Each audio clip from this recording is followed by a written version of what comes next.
what's up, everybody? Roar the Lions UK. I'm Matthew Turner. He's Anthony Fitzpatrick. We are chilling out here, waiting for other guys to arrive. Chilling and chatting with you. As you can see, Christmas has come twice in 2 weeks for everyone. How lovely it is. Hope you had a great Victory Monday. Hope you had an even better game yesterday. Ant, how you doing, mate? I'm good. I'm very good. This is the sweetest victory Monday of the season.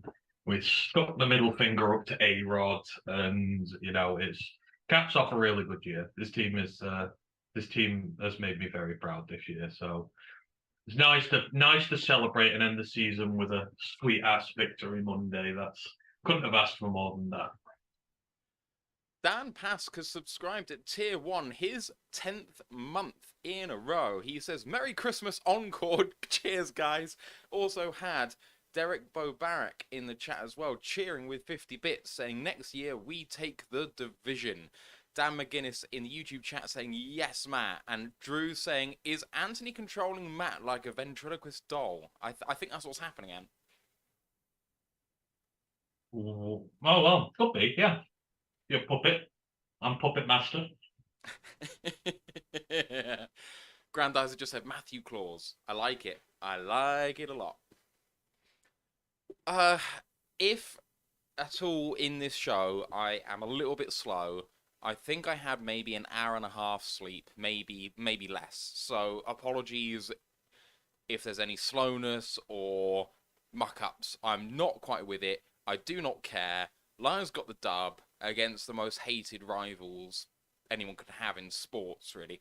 I feel more strongly about Green Bay than I do about Everton, than I do about Manchester United.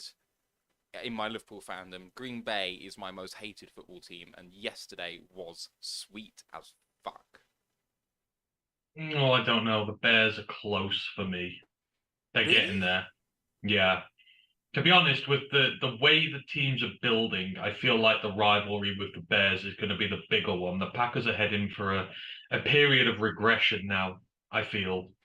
I know, I mean, I know the Packers are the Packers, but it just feels like they're a bit stalemate-ish, whereas the Bears, they're fairly young. They've got an absolute metric ton of off-season assets to strengthen up next year. They've got their quarterback. I think these are going to be two teams on the rise, and I think the next few years are going to be very interesting between them. And I think it's going to spawn a rivalry that's going to make us not hate Green Bay as much, but we'll probably hate the Bears more by the end of it. I will not forget what Green Bay has done to me and my Lions fandom the last 14 years. Green Bay could be shit for half a century, and I will not lose this feeling at all. The Bears will never come close. Never. I hate them so much. I don't know why. It just gets to me so much. The Bears feel like they're better than they are, and they used to be very good, and there's a sense of superiority there, but also, like, they've been humbled for quite a long time, and the Packers just feel so entitled. There's, like, something wrong with the world now they're not in the playoffs, and I can't stand them. What do we have here? All sports fan Adam says, guys, the Lions had a better F&A than the Seahawks. We've been robbed of a playoff place. My heart is broken, mixed emotions, despite ending the Packers' hopes. I mean, I'd love to agree with you, but at the end of it all, we lost to the Seahawks, and we have the same record as them. And it's as simple as that. There's no point in getting hung up about shoulda, woulda, coulda. You want to go to the playoffs? You beat the teams who are just as good as you are when it counts, and we didn't. So I'm not gonna have a go at the Seahawks for ending up higher than we did.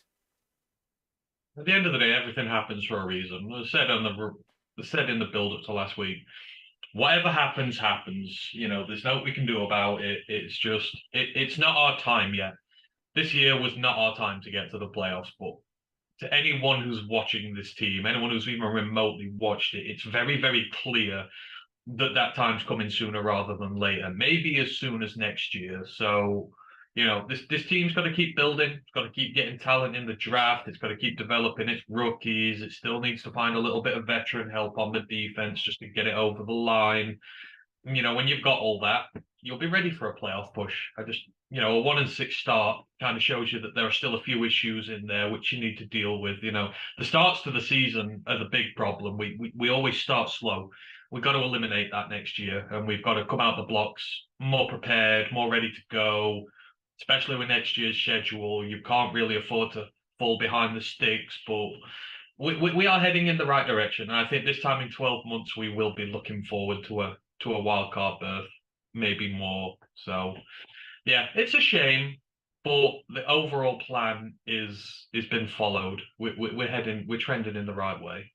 We're obviously going to talk a lot about this in the off season, although it's something that maybe touch on here or there tonight. But you were saying yesterday about how awful the Lions' schedule is going to be this coming year, and I mean, I'd point to it being the easiest schedule ever this year, and then not turning out that way to say it's not set in stone. But it's the sort of season coming up where it's going to get away from you one way or the other. If you start on a good run, then this team could just go places. It really could go. If the Lions start like 3 or 4-0 against teams that historically recently have been better than them, then they could go on some sort of like Eagles type run to start the year. Like, there's absolutely no reason how this Lions team should be blown away by anyone in the NFL. Equally, lose a game or two to start the season, heads go down. If that happens, you can easily see with the schedule things running away from the other way. I really think genuinely the start to next year is so much more important than it has been recently. And Well, we were saying before the draft last time and the draft before that, this is the most important draft we ever had. And then it was only ever going to get harder from there. And Holmes has knocked it out of the park twice. And now it's even more important. You get this one right, you're contenders. You have to be.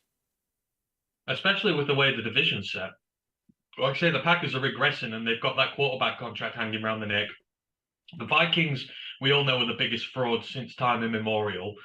And the Bears are going to strengthen significantly, but they're behind us currently. And it's not like we don't have the resources to get even stronger. There was a massive disparity between those two teams, especially in the second game. So you're in a position where we are in the best position long term moving forward in terms of the young core. It's already getting experience. We've got a GM who knows what he's doing. Our roster construction is a lot further underway than some of these other guys. So yeah, the start next season is very critical because if you have a bad year next year, all this hard work you've done this season gets wiped away. It means absolutely nothing. So you have to continue to build on it. So yeah, I have no issues with Holmes whatsoever. I trust him to find someone at 6, at 17, wherever he's got it. But it's up to the team to, yeah, start next season better. And that's where this is going to be. And you always say, yeah, it's the biggest off season for Holmes, but this is going to be a big off season for Holmes. It's very easy to fall in love with a lot of players this year based on how you ended it and how you did. But you've got to be careful not to just bring all the same players back and run it back again. There are some players who've got a long-term future here, but there are some areas where you have to keep getting better, where you have to keep getting the talent up on your team, and you can't get sucked in to thinking that all the players who are free agents. Because I've seen some people see all our free agent list and go, oh, let's re-sign them all. It's like, no, that's the worst thing you can do. Holmes has got to get it right. He's got to bring the right guys back, and then he's just, with some of them, he's going to have to make hard decisions. He's going to have to make hard decisions in regard to cuts and that, but he has to make those calls because the expectation is there now on the team. So this is a massive off-season for him in terms of constructing the roster to give Dan a chance to fulfill next year's goals. Yeah. Hey, Ryan. Hey, Tom. How you doing, fellas? Evening, fine, you? Deprived of sleep. Oh. Couldn't hear a word there, Tom. Can't hear you, mate. 1 second. Yeah, Ryan, did you watch it live? You did, didn't you? Yeah. Oh man, I always think it's going to be fine. I'll watch the game. I'll get straight to bed. I'll get just about enough sleep to work tomorrow. To just about work. And then I'm buzzing so hard that there's absolutely no chance I'm going to sleep after that. I was up till past 6 on Twitter. It was like it's the time you get the most interaction right after a game, so you've got to make sacrifices for the cause. The amount of interaction you got yesterday was insane, but you have to be up to maintain it. So I stayed up very late. Basically, the sun was coming up when I went to bed. So, oh, Grandad, as I said, we just need Steve and Ash now. Won't have Ash. He's kind of like our live show guy for the moment. There might be movement on that in the off season, but for now, the four of us are going to be enough. I think Steve is playing table tennis because, yeah. No, Tom, what are you doing to us? Grandizer wants a Ryan's rant. Yeah, I don't know if about there's gonna what? a Ryan's rant. I don't think there's gonna be one, is there? Uh, no, I don't really have any material. I mean, I can get myself upset about something if you want. I think I'm going to start a section next season where I do one with Tell, just tell, like a little 2 minute sand timer, and I just go off on something. hey, Matt, tell Ryan the news about how Will Harris has got a 6-year extension. Then we might get a Ryan's run. I mean, that the problem is that won't surprise me because they just love having affinity with the kid. Would you absolutely hate a vet min 1 year deal? Yes. I just wouldn't. If they're going to play him at corner, yeah. Yeah, I wouldn't like it a corner. Well, outside corner, I wouldn't like it. To be honest, I hate the cornerback room. I just don't like it. I'm just I'm not a Jerry Yates believer. Are you not? He's got to be replaced. He can't be a starter next year, or we can't win the division. I just can't look past any time he gets someone big and aggressive that he struggles. I'll say this about Jerry. I feel better about him than I have done about Amani his entire career. Including when Amani apparently was good. I still feel better about Jerry. I think he's better in coverage. But I think, Ryan, you're right. If you want to have a good cornerback room, you wouldn't have him as your number 2. As a 3, he's incredible. Especially given his pedigree. And Jeff, don't trust him. I think his coverage is dreadful. Yes. If he was not a good tackler, I don't think he'd even be employed.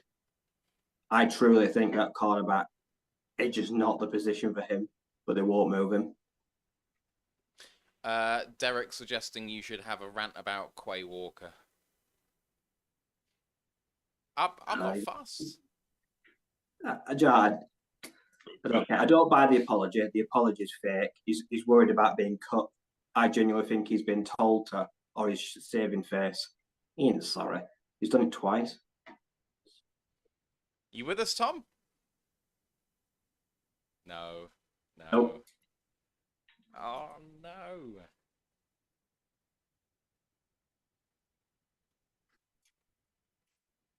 And What? you know what? You just did it. I saw it change. Right, Tom is going to restart everything and then try and come back on.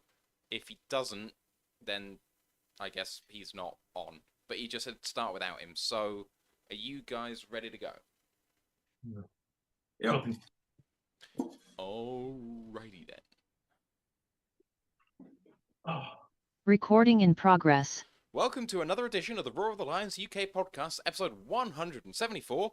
Jamal Chew, I choose you. My name's Matthew Turner, alongside Ryan McCluskey, Anthony Fitzpatrick, and hopefully Tom Wilkinson, if we're lucky. Victory Monday, boys. Last one of the season. How are you doing? You're sporting a very like Pokemon kind of hairstyle, like Brock. with that the anime spikes. I like it. Very Naruto. But yeah, I'm on cloud nine. I'm not gonna lie. After the Rams game, I was in the worst mood ever. You can ask Lorraine. The fact they dragged us through all that bullshit to let us down, I'd have rather they got destroyed. Kept giving us hope. Like I say, sorry Baker, but yeah, you'll be. I'm never putting faith in anyone ever again. That's fool on me. But yeah, the Ram. I plan to watch first half of Detroit, see if I'm tired, and I thought, yeah, this is an ugly, scrappy brawl. I love it. Like I say, I think even Matt LaFleur's found a new respect for Dan Campbell. He said after half time we've been dragged into another battle again. I think he respects that. So yeah, I saw it out. Got to bed about 4:15. Started work at about 9:30. So 5 hours sleep. Still going strong. Yeah, yesterday was an emotional roller coaster. Started off with the Colts throwing their game against the Texans and giving the Bears the #1 overall pick, which put me in a bad mood. And then the Seahawks game, which nearly put me in a really good mood, and then the rest put me in a really bad mood again. To the point where we started our game, I'm sort of, screw this, I'm done with it. And then our team sort of got me reinvested in it. And by the end of the night, I was happy as Larry again. And yeah, it was a day, that's for sure. But it was so nice just to stick the middle finger up against every single person who doubted this team, every media talking head, everyone with a microphone who just said, "Oh yeah, the Packers are going to win this. Lions are a non-factor." It's like, well, you keep doubting us. It'll come to next year, they'll keep doubting us. Keep doing it, because this team will just keep proving you wrong and make you look stupid. But I had a lot of fun yesterday, and the game itself, it was everything I wanted to see from our team, and it caps off a very good year. And to all those people saying, "Oh, look at them celebrating 9-8," it's like, no, we're not celebrating a 9-8 season. We're celebrating the fact that we know this team is about nearly ready to compete next season and is going to come and kick all your asses. We're looking forward to it. That's why we're celebrating. You've got to be wary of this team going forward. I'm going to hope and pray that we have Tom Wilkinson, because he's physically here, but is he orally here? This could be some of the worst podcast content ever, but I'm Yeah! guessing by the celebration that it's not just awkward silence. So Yeah, all right. Just get some paper and a pen in case, and you can hold it up against the mic. Well, we can do it that way as well. Well, like Love Actually style. Just whoop. my love letter to Ben Johnson, yeah. Tom, how are you doing this Victory Monday? I've been so good, so good. I put a message on our Discord channel earlier. I finished catching up this morning just before a meeting. Went into a meeting and someone was like, "You're so full of energy for a Monday morning," and I was just like, "Yeah, don't know why." Knowing that I'd been fist pumping away at the screen 90 seconds earlier. So what a Monday! Terrific Monday. I'm still sleep deprived. I've slept an hour or so, and frankly, guys, if I muck up here, I can only apologise, but I am not of sound mind and body, and neither should any of us be, because we just beat the Packers in Lambeau. In the last 5 games, we have a winning record at Lambeau Field, which is incredible, and we fucking put it to them when it mattered most. It wasn't just we're going to pull our ass at halftime, or, yeah, we'll just let Prater throw a touchdown when it doesn't matter. This was everything on the line. You heard it on the broadcast as well. It said the Packers are putting all their chips in the middle here, as if they weren't going to do that, which is a really weird comment. But they saw it, that the Packers were throwing everything at it, and we were the better team. Like, flat out, no luck, no referee help, just we damn right beat them in their own place, and we swept them. 5-1 in the NFC North. Incredible. Incredible. Brian, when you changed your background there, for some reason it made your t-shirt look almost skin color. I was like, is he stripped off in celebration? That's a way to celebrate. You've got to wait till we make the postseason for that celebration. Just a bit of intro for you. Discord channel, as Tom mentioned, please do join us there. Really nice community of people. And we're going to be going through all the way to the draft with Ryan and Anne and Ash, you got some guys who really know their college football, who've been really good at predicting who we might pick in the draft in the last couple of years. You want to come and join us there because you'll get some inside track on what's going on. And talking about college football, fellas, the Natties tonight. You obviously had a podcast talking about it, but what are you thinking? What's going to happen? Georgia are going to open a can of whoop-ass.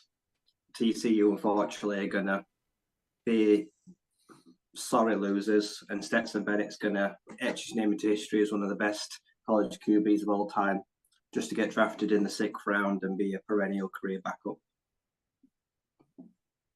See, I thought the same, but they've been written off all season, TCU have, and the way they absolutely dominated Michigan on the trench warfare front makes me believe that they have an opportunity today.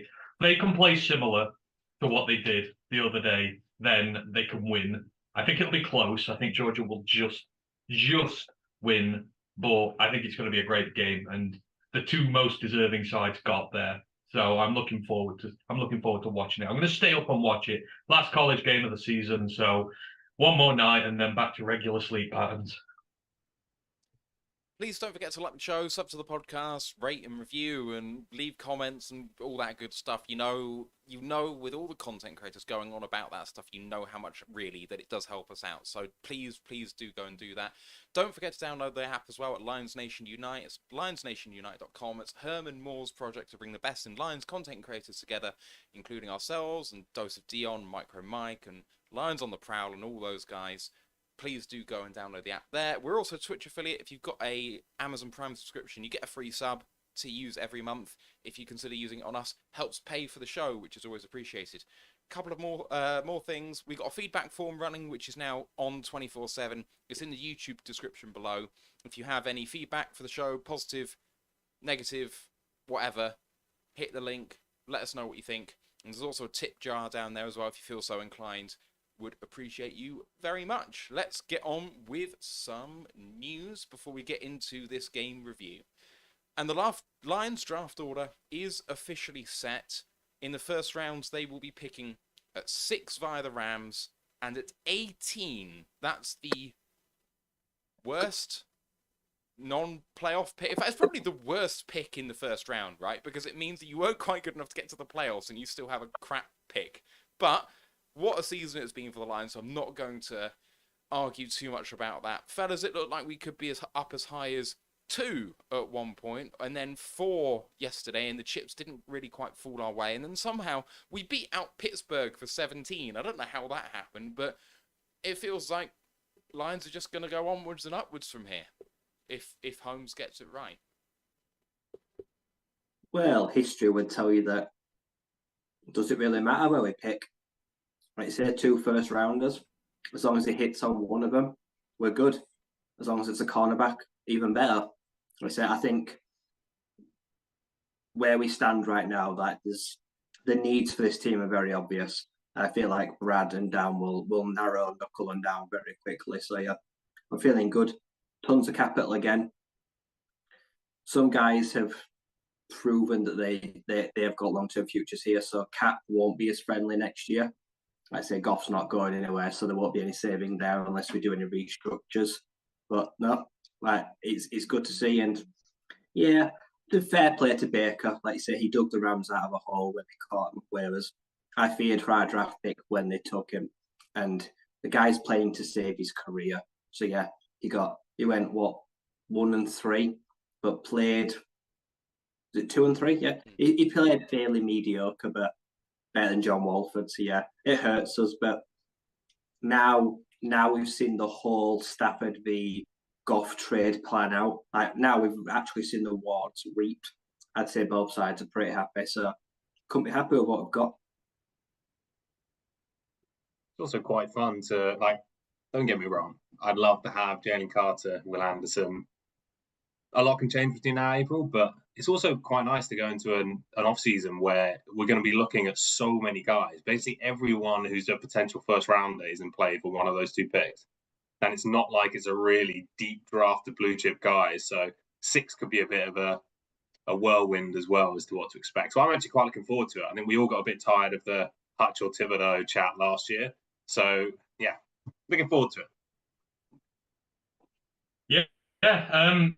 I've never really been that fussed about where we're picking drafts, just because I trust Brad Holmes as to what he's going to do. I don't think it matters where we pick. I think he'll get the value.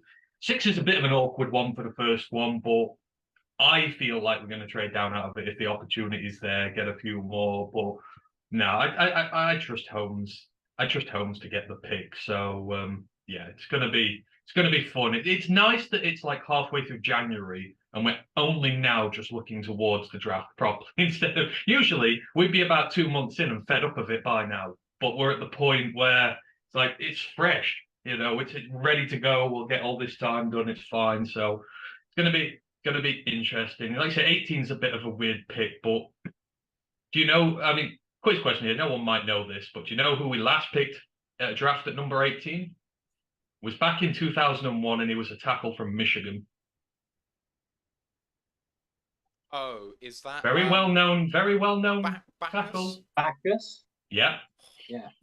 Jeff Backus was our last pick at 2001, pick 18. So you can still get talent there. You can maybe find a franchise left tackle there, apparently. So who knows? Who knows what you're going to get? Who knows, indeed. More on that story in the next few months, I guess.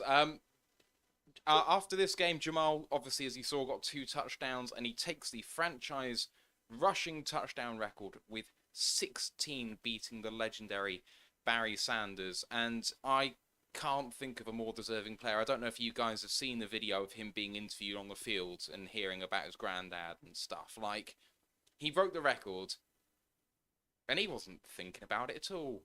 Like, didn't care about the record. He cared about his teammates. He cared about putting his best foot forward and delivering. And most of all, he was thinking about family. I appreciate the heck out of that dude. And he goes into the annals. I don't know whether that's ever going to be beaten for Detroit. Why would it be in the age where passing is king? How on earth have we beaten a rushing touchdown record? It's unbelievable, and Jamal really deserves it. And who knows if he's going to be back? I mean, we all want him back, but you never know. As Ant mentioned, this is going to be. They didn't really talk about it in the post game, which sometimes they do. But obviously, this team isn't coming back. We're going to have 10, 15, 20 new guys next year. So you got to hope he does at the right price. But yeah, it's been an absolute legend this entire 2022 season, all the way back to Hard Knocks. And yeah, it's just the life and soul of this team this year. Oh, yeah, Jamal's just been such a wonderful story this season, hasn't it? I mean, it kind of feels like the end of the story here, and it starts all the way back at Hard Knocks, where there's that speech. And I said at the time, you know what, I'm sick of the rah-rah and the no sort of substance to all these rah-rah speeches. But you look back on it now and you're like, that actually really meant something to him there. He was pissed off. He wasn't happy with where we were, and he took ownership of that. And he comes out and plays this year, breaks Barry's record, breaks the 1,000-yard record. Only the second guy from BYU ever to do it. That record was broken earlier in the day. He's led by example. He's been one of the few vets on this team who's really stood up and made his name and has just powered this team forward. And you would hope he is back. I know people say, you're going to spend a bit too much money on there, but I think this team's built differently to others. This is not one where you just cut and replace guys for better guys. You have to have the right kind of character on this team to be able to move forward. So I think you have to keep him purely for the leadership alone and the ownership he takes of everything. So I hope he's back. I hope he gets paid. I hope it's a couple-of-year deal. You can spread it out a little bit then. Give him the money he deserves, and the Lions have a really good player here, and we can carry on. So it's a wonderful season, and a blessing. I love him to bits. When you saw him doing that interview, I just kind of wanted to travel all the way over there and hug him. You do? Because he just care that much for him? Yeah, he's someone that doesn't really care for accolades. I don't think he ever had it in his mind. A big part of this also goes to the offensive line. Like I say, when it gets to goal and go scenarios, Mustard, like I say, the tight ends as well. He definitely owes Shane Zylstra a beer for one of the scores. But yeah, is a collective. Rushing touchdowns, especially in the red zone, are more about a collective than a person because so many things can go wrong. It's so hard when the field gets condensed, and I'm very torn between. My heart loves Jamal and I want to see him, but my head is also going to come down to pounds and pennies, and also I'm really not someone that ever wants to give out a nice luxurious deal to a back, even though how much I love them, because you just see it time and time again. Everyone gets burned. I really don't see many teams come out well, but yeah, if the price is right, he'll stay. If not, he will get paid somewhere else, and he will go be the same quirky leader character he is. And if that happens, wish him farewell. Like I said, the draft class is absolutely stacked. So the run game right now, best place it's been in for a long time. And like I say, we've still got questions. Like I said, I like Justin Jackson.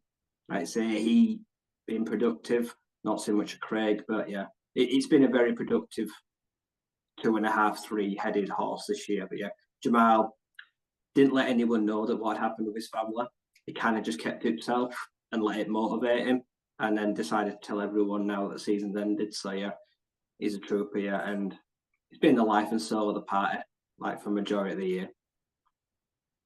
A little bit of news from around the league, and Black Monday has started. Cliff Kingsbury and Steve Keim out in Arizona. Cliff was fired. Steve resigned because of health reasons. I'll come on to some Lions presser quotes in a minute otherwise, but just on this around the NFL sort of news. Any surprise? I think Keim for me is slightly a surprise. I know he stepped back, but if he was going to go, why not just go when he took a step back? But no surprise for me for Cliff. I just don't rate him as a coach at all. So, right move.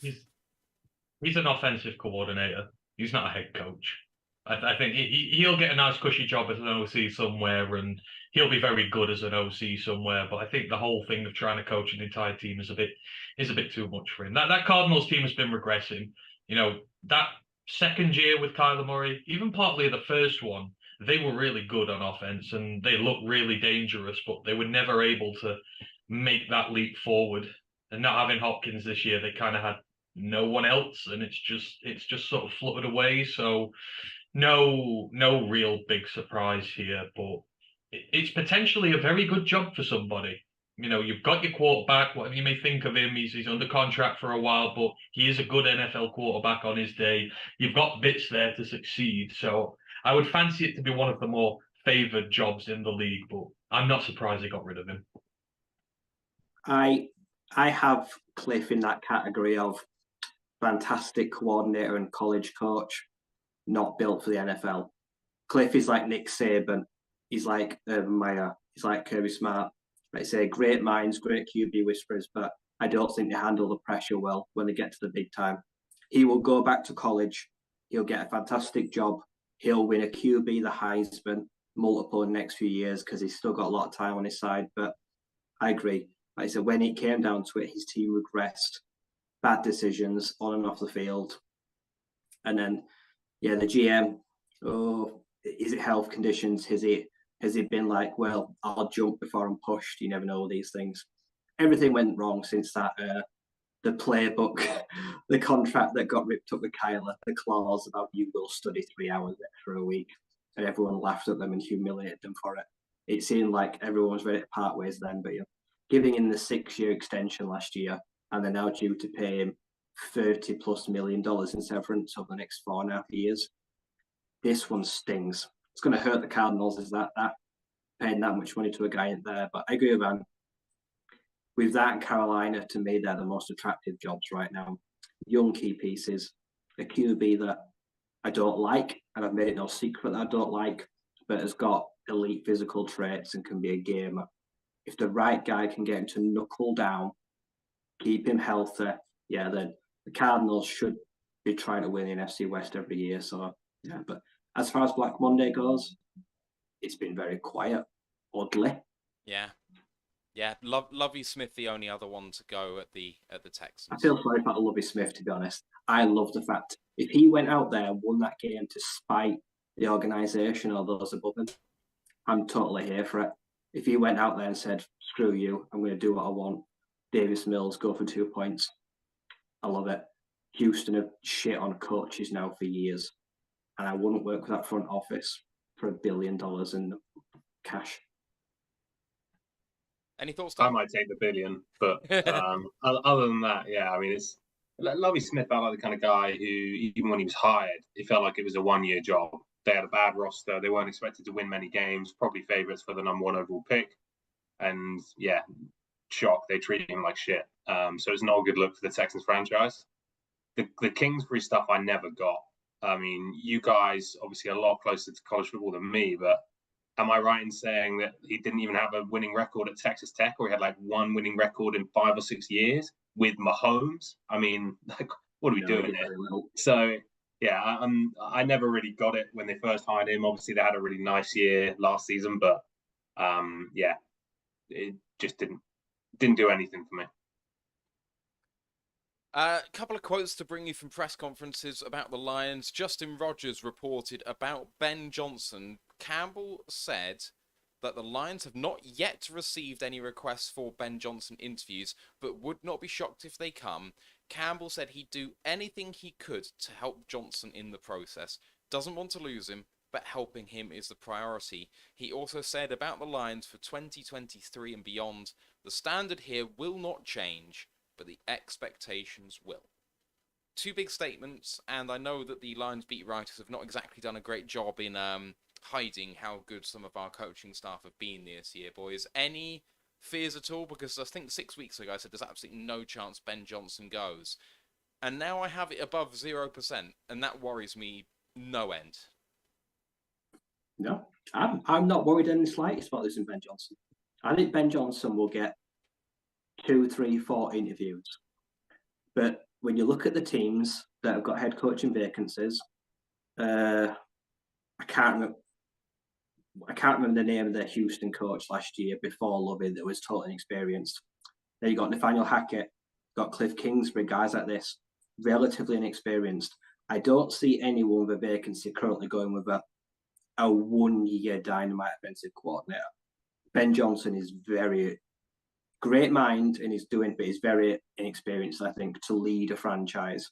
I think another good year, he'll go next year. I think he'll get multiple interviews, but I don't see many pulling the trigger.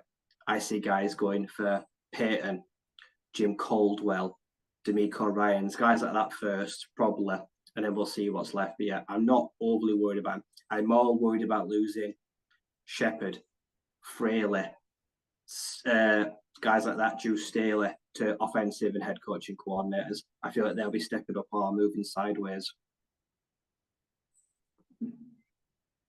I don't know. I'm not as sold on all this hype around Ben at the minute. I know Ben is a very good coordinator, but you've still got to prove something at the team first. You've still got to do something big. You've got to get into the playoffs. You've got to start winning playoff games. I think, you have to kind of set a bar. And he's very good, but he's not proven anything at the level yet in terms of going forward. I mean, you look at guys who are D'Amico Ryans, he's going to be in the playoffs. That defense has been damn good. I just think it's a year too early. I think this time of the year when the Lions are in the playoffs, we won't hold on to him. There won't be a chance in hell. But I think for our coaching staff at the minute, I think it's still just a little bit too raw. And I think they would be better off served staying here anyhow, to finish the projects that they've all started. You put all this work and effort to get the team into where it is. Now you're finally primed to start making a run and start winning things. I think, it might be better served for you to stay here and carry on just one more year and then take your chances elsewhere. I just don't think any of them have the resume at the minute to threaten any of these head coach jobs. It's not knocking them. It's just, that's kind of what you need. You need someone to really stand out. And I don't think they have yet. So I'm hoping they stay. There might be a few interviews here and there, but I've got 5% worry that we're going to lose any of them. It's not very much. I think it's also really hard to guess which coordinators, if any, are going to get head coaching jobs because maybe not 90%, but obviously what we see is what happens on the field. And what really matters as a head coach is not just on the field. It's so much more than that, right? Can you put a staff together? Can you motivate your players? What kind of head coach are you going to be?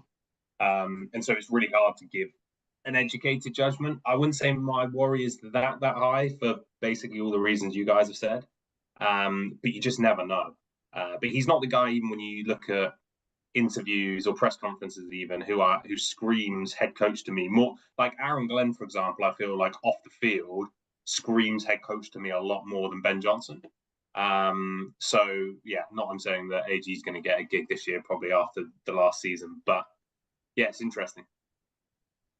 All right, let's move it on to the game itself. And I just want to start off with a stat that I've just been told. I haven't verified it, but if it's true, it's hilarious. It was in the Discord for the Draft Network, and the guy's name is TinyMiller86, and he said, anyone see this? Brett Favre's last 6 passes in Green Bay, 2 for 6 for 12 yards and an interception on the last one to seal the game. Rodgers his last 6, 2 for 6 for 12 yards and an interception on the last one to seal the game. Poetic. That would be even better if, like, because I skimmed through the coverage this morning, but am I right in saying they had this little section where they show Rodgers throwing like off his feet, as did Favre, and basically just like, oh, how great they both are. It would be absolutely wonderful if that stat was the reality of how similar they were. Yeah, right. 20-16 Lions victory. Elevations for the game. Running back Jermar Jefferson and cornerback Jaron Williams. Inactives for the game ended up being Kayode Awashika, Ross Pierschbacher, the offensive lineman. Jermar Jefferson then didn't make it, even though he was elevated. It was just for injury cover and then ended up not being needed, along with Craig Reynolds, who was injured, and the defensive lineman Michael Brockers and Austin Bryant. Stats for this game. If I widen this out so I can actually see both teams. Jared Goff, 23 of 34 for 224, no touchdowns, no picks. On the ground, Jamal Williams, 16 for 72 and 2 touchdowns. DeAndre Swift, 6 for 25. Overall, the team went 25 carries for 104 yards and 2 touchdowns. In the air, Khalif Raymond, 4 of 6 for 66, was the leader. But DeAndre Swift really backed him up well, 7 for 7 for 61. Amon-Ra St. Brown, 6 for 9 for 49, had a couple of drops. Unlike him, no one else got above 17 yards. Obviously, there was a fumble recovery in there for Will Harris. There was a forced fumble by John Kaminsky. There was a couple of sacks in there for Aiden Hutchinson. And 2 picks for Kirby Joseph, although one of them was brought back after a hands-to-the-face penalty by John Kaminsky. On the Packers side of the ball, Karen Rodgers, 17 of 27. I don't know why I said that. 205 yards, a touchdown and an interception. The rushing game, despite having similar stats to the Lions, really didn't seem to get going by any one particular guy. Aaron Jones, 12 for 48. A.J. Dillon, 9 for 33. Thanks to Ant for just saying apparently Damar Hamlin has been discharged from hospital and he's going home, which is terrific news for someone who I know we've all had in our thoughts recently. Receiving game for Green Bay, Christian Watson led the way, and what a terrific game he had, bullying some of our guys in the secondary. 5 of 6 for 104 yards, and Alan Lazard 4 of 6 for 41 and a touchdown. Jones is the one who lost the fumble, and we'll come on to that in a minute.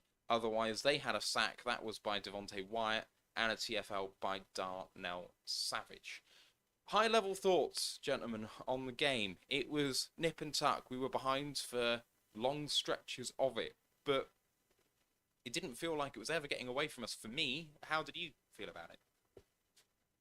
Won and lost in the trenches. That's how I see it. Like I say, it was our run game against us stopping Aaron Jones and bottling up AJ Dillon in short yardage. Bugs and McNeil becoming my favourite duo. Phenomenal game. Like I say, they really laid down a marker for everyone else. And then on the secondary, it was bend but don't break.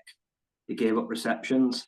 They moved them down the field, but in the red zone, they really buckled up. So yeah, and then going through the air, I watched a lot of that, and I thought, like I say, Goff had the gloves on. The passes were wobbly. The velocity was bad, shaky. The balls, half of them weren't even catchable. They were too low.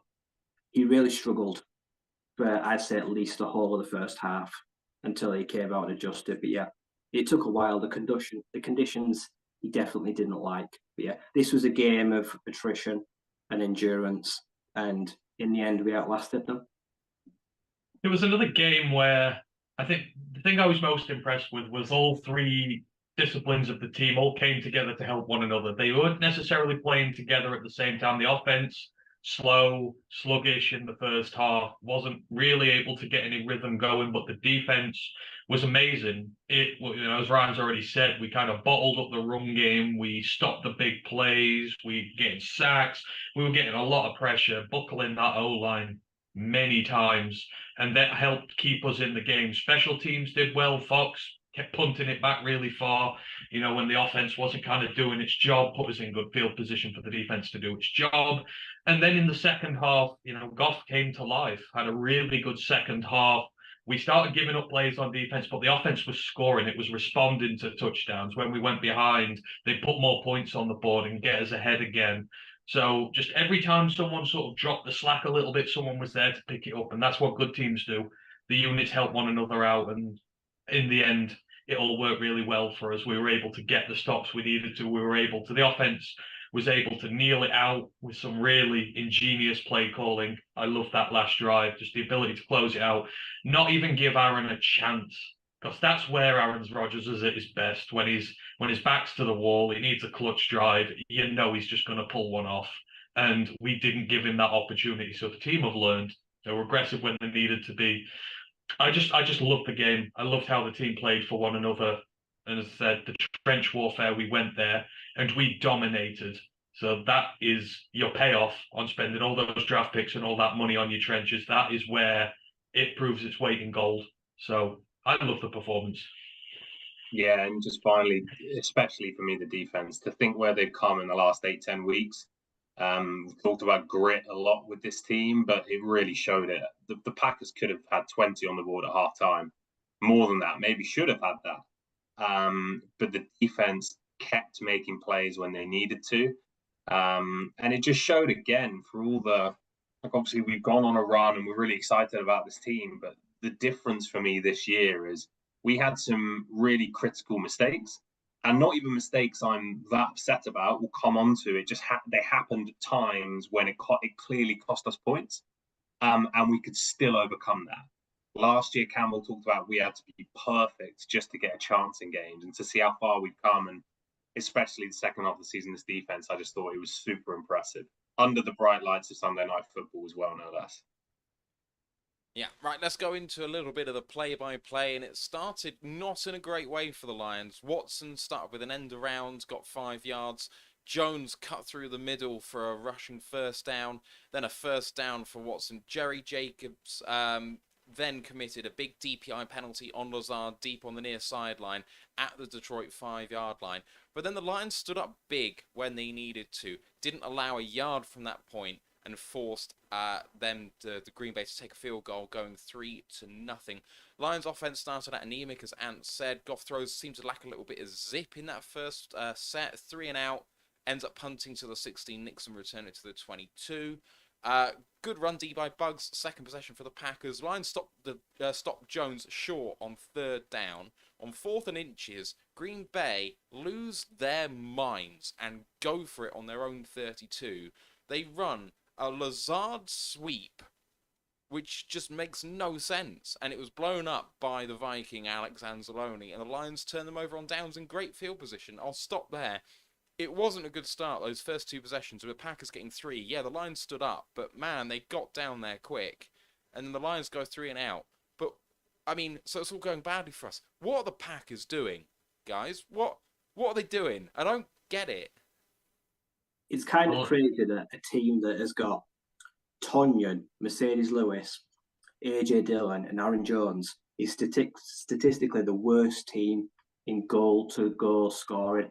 They were bottom last. They only scored a touchdown in like 55% of their chances, when they had like 1 or 2 yard line. The play calling was dreadful. They just genuinely like, oh, we've got big bruisers, we'll run up the middle.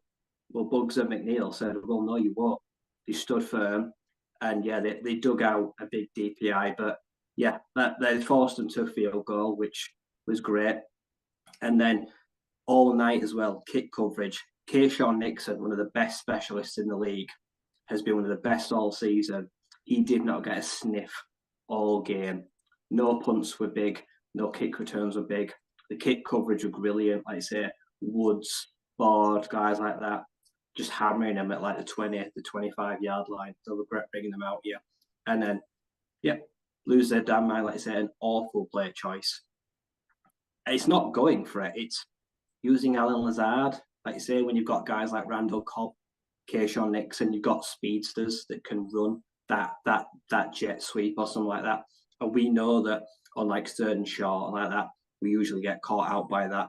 But Alex Anzalone, like I say, the true underrated guy, I think, on the team. Like you said, he comes up with those big plays when it's mounted, and he sniffs it out, hits it like a torpedo, blows it up, does the big old Thor's hammer, which is, I love that new celebration. And that was a big momentum changer. Get the ball at a really good position. And we knew that we were going to have to get good field position in the first half. Like say, Goff, like say, was struggling with the ball, the conditions. Like say, it was hard. The offense was misfiring. So it was a great start. I thought it was going to be a long night when I saw those first few drives, to be honest. Christian Watson looked like a problem. We obviously bottled him up, but he just looked like a threat. Goff was throwing wobblers. I was there thinking, here we go again. Can't do it in the cold. Can't do it in prime time, etc. So yeah, I was pretty concerned, to be honest. I thought we were hanging on for dear life to keep it close in those early stages. So yeah, I don't know about you and Matt, but I was kind of terrified that first couple of drives. I think I was as well. I'm pretty sure I said, "Oh, here we go." You can't really afford to start out slow there. I said you have to start quick against Green Bay, get on top of them, and put the pressure on them that way. We kind of did it the opposite way around, but it's just slow. It's lethargic. But I mean, you're in Green Bay. The conditions are not great. You see how cold it was. I think it was just a case of adapting into the game. But when your defense is playing the way it is and is sort of keeping you in it, then you can afford to be inactive. That's why I said I really liked how the three units looked after one another. The defense picked up all that slack in the first half, kept things really manageable. The turnover, I mean, that's kind of like the last desperate action of a dying animal, isn't it? It's they know that they're on the brink and they're having to resort to really desperate maneuvers. I don't think I've really ever seen them use that Lazard slant before while they're doing that. So I'm just like, they thought they could pull something out and trick us. It failed.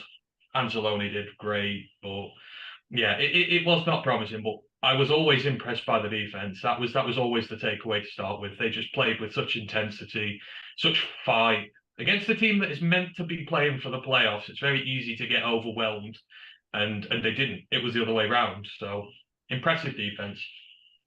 Also, did that turf look awful? Field is in dreadful condition. It shouldn't look like that in week 17 or week 18.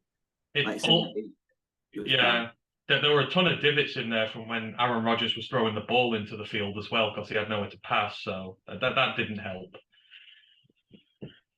So the Lions start in great field position, but they end up getting themselves into a 3rd and 9 situation from the Green Bay 20, and they can't complete it despite Raymond calling for DPI. It's not given. Badgley's field goal's good from 37, 3 all-tie ball game.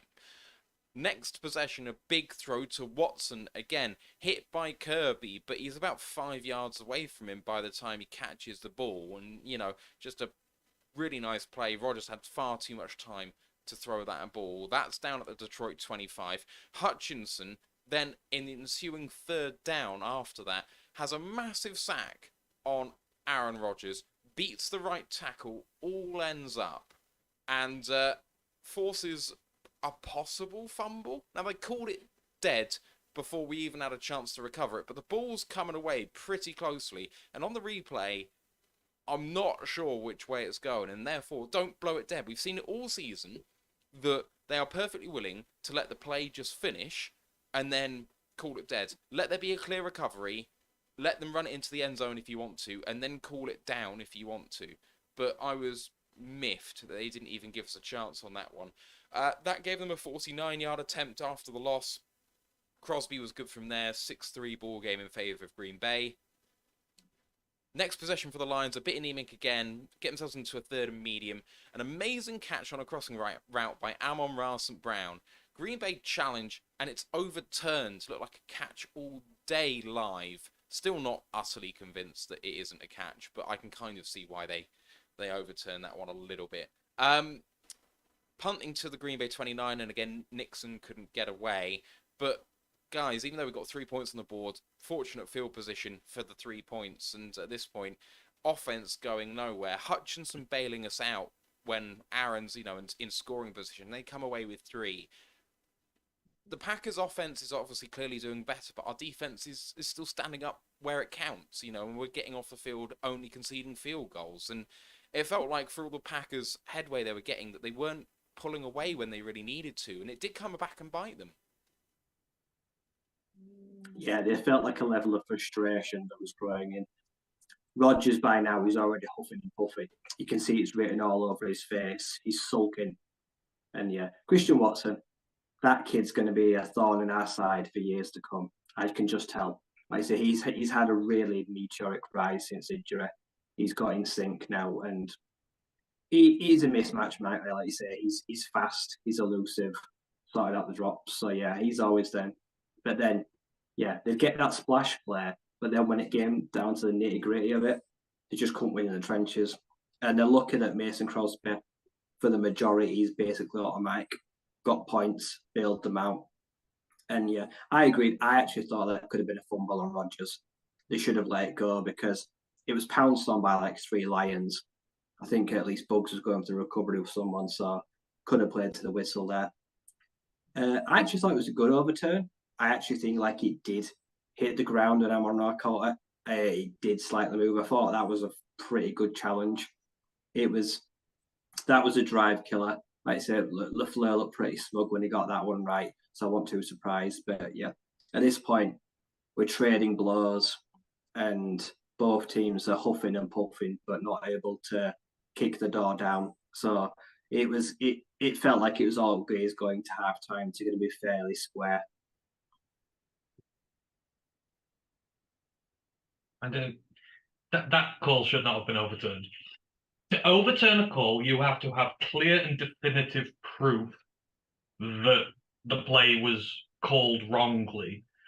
Clear and definitive. There was no clear and definitive proof that Amon-Ra did not catch that ball. It was all conjecture and speculation. So that was bogus. The fumble was bogus. They should have allowed the play to carry on and take its natural course. That's the other way round. That play carries on. There were some very questionable calls there. You should not be, like I say, it's got to be clear and irrefutable evidence to overturn it, and it was not the case. So just by their own wording, that call was trash. I'm not sure I have a stronger view either way. But again, defense making plays. I was on Archer's case earlier in the season from a pure pass rushing standpoint. I thought he was doing lots of good stuff, but he just wasn't really winning. And he's, again, the last few weeks he's come on leaps and bounds, but it's really nice, and we see more later. But to see some of these young guys really making plays is the kind of thing which I feel like we didn't have at any stage in the last 3, 4, 5 years was true playmakers, and now we start to see it again and again. Just a bit of breaking news to bring you from Eric Woodyard from ESPN. Khalif Raymond has been speaking to him and confirmed that he played through broken ribs last night. He broke them in the first half against Green Bay and said, "I knew it was time to ball. If I can play, I'm playing," he said. Raymond said a lot of prayer helped him make the 43-yard catch in the third quarter. He did look uncomfortable after a hit across the middle. It was one of those crossing routes, wasn't it, where he got clattered. I love Khalif. He's so important to this team and what they want to do. I'm just in stunned. Like, we'll come on to that pass, but my God, man, I know ribs can be really, really painful. And how do you run that fast under that sort of strain and then make that catch? My God. Sorry. Right, we'll move on to that in a minute. Where are we? We're somewhere. So we've just missed the catch by Amon-Ra, got overturned. Ensuing Green Bay possession, amazing catch by Robert Tonyan over Deshaun Elliott at the Detroit 29-yard line. I mean, he just bullied him. It was a really, really nice play by Robert Tonyan. Bad drop by Dylan, though, on a 2nd down and 5. There's literally no one within 4 yards of him, and he's catching it at the sticks. It's a horrible play. And then in the ensuing 3rd down there, so 2nd down becomes 3rd down and 5, and Aaron Rodgers is sacked again by Hutch, again against the right tackle, beats him with a really nice swim move inside. There's a holding penalty as well, but it's declined. 48-yard field goal is good. 9-3 Packers lead. Lions on the next possession, and Matt Nelson holding call brings back a conversion on 2nd and long. Oh, it's on 2nd and short. I can't remember quite. Flicker. Yes, and then 3rd and 10 is brought up. Goff with a lovely throw to Reynolds to the Green Bay 46. Goff takes a sack and fumbles it, but he lands straight on it. Very, very fortunate. Wyatt got straight through the right guard position, unfortunately. Swift through the middle converts, though, on the next play. And then he tries to, on the next play, bounce outside, but he loses a lot. I mean, the guy could have just turned upfield, and he probably gains 2. Tries to bounce it around the guy, ends up losing about 6, which is horrible. Can't convert on 3rd down this time. Badgley's 46-yard attempt was wide left. And at this point, it feels like everything's going wrong for the Lions. Even though they're standing up and holding the Packers to field goals, you've got to put points on the board here, guys. Packers then in good field position this time. Play action pass over Houston to Watson at the Detroit 49. Tonyan then stops short at the Detroit 45. 4th and 6 play, and Houston jumps. Pass is incomplete. Rodgers doesn't make the big one, but it gives them 4th and 1. Dylan converts, but then Jones, in a crucial spot, fumbles. Forced by John Kaminsky, recovered by Will Harris, just in bounds. And we've seen it earlier on in the season. I think it might have been against Green Bay, actually, in a sort of similar spot where we recovered it out of bounds. This time, not making that mistake at the Detroit 15. Now in the 2-minute drill, Goff almost picked by Savage. Now only 1 minute to go. Lions in hurry up, progressing down the field in short bursts, often to Swift, who was a feature player in this drive. Nice underneath throw to him, gaining almost 20 down to the 36. Only 6 seconds left, and a quick throw to Amon-Ra St. Brown for 5 more yards. Gets the timeout in perfect harmony. 48-yard attempt by Badgley. And then Rasul Douglas messes with the ball. Comes in and just flicks the ball away as we try and snap it. LaFleur actually called timeout just before, which means that when the flag came in for interfering with that, we get 15 yards, but there's nothing to do with any sort of delay of game penalties that people were talking about, because if you accept the penalty and the clock is running, then maybe you have to run some time off, apparently. Nothing to do with any of that, because LaFleur had already taken a timeout. So what in God's earth is Rasul Douglas actually doing there? Because do one or the other, but don't do both, because you screwed yourself. Now we've got a 33-yarder, and it's good to end the half 9-6. So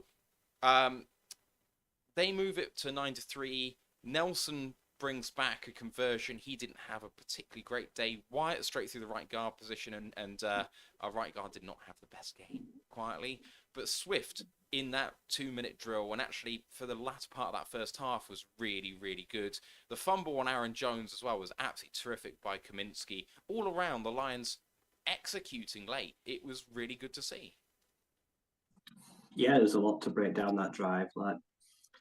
I feel sorry for Jameson Williams. Let's it. To be fair, by holding calls, Matt Nelson literally suplexes the guy. He grabs him and then he pile drives him into the floor. If you're getting called for holding, you might as well pull the guy up. But I love the player design. The ball was thrown within an inch of the defender. He dropped it right in the bucket. It was beautiful. And then Jameson takes off, and you just see the tears in his eyes as he looks back and realizes it's coming back.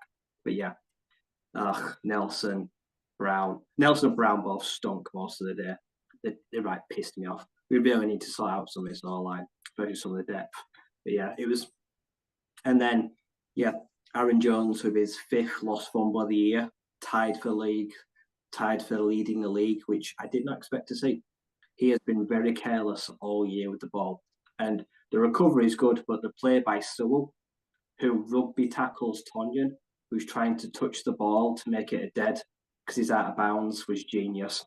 He comes in and he steamboats him out of play, rolls over him, and then Will Harris just scoops up, stays in bounds. So nice momentum changer there.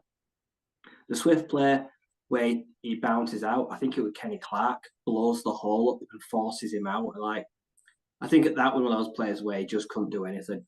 I say it wasn't the worst play of the day. That'll be the hurdle. Christ, that pissed me off. I'll talk about that.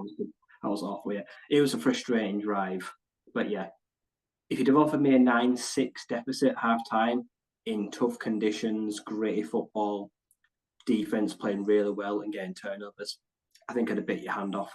Right now, both offenses were properly struggling. Like I said, there were not much getting generated. Defense, like I say, Hutch. Is it Yoshimai, the right tackle? Josh Neiman. Yosh, yeah. Hutch absolutely destroyed him all day. Like I say, Hutch goes up against Bakhtiari a few times, didn't generate a pressure, but when he flips over to the right side, had fun with that kid all day. Beat him outside, like I say, swims underneath. He took him to school. Yeah, it was really good. Yeah. Like I say, catches by Tonyan. I like Tonyan.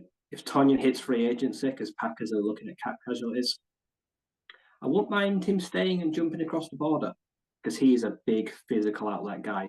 And yeah, Deshaun can't do much. He gets bodied. I say Watson, another nice catch to line.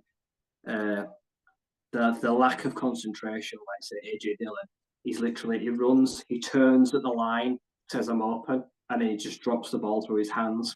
We caught a real break there. Goff fumble. If that happens last season, Goff loses that fumble.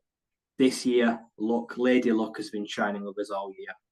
Like I say, it bounces back up into his body like a basketball. So I was happy for that one, yeah. But yeah, we got into the half where we should have been losing by a lot more. When you think about some splash plays we gave up, some red zone stands to limit them to field goals, the deficit should have been larger. But the defense really bailed us out. So yeah, I was pretty happy with the score. And by now I thought, I'm going to stay up and watch the second half. It wasn't pretty, it was gritty. That's kind of what Dan Campbell is. And those are sometimes the games you need. You just need to sort of devolve it into a state where, there's a lot of hard hitting, a lot of all this going on, and the scoring's not too great, but it kind of keeps you in it until you start finding your rhythm. And that was kind of the thing with this. We were very, very physical with them.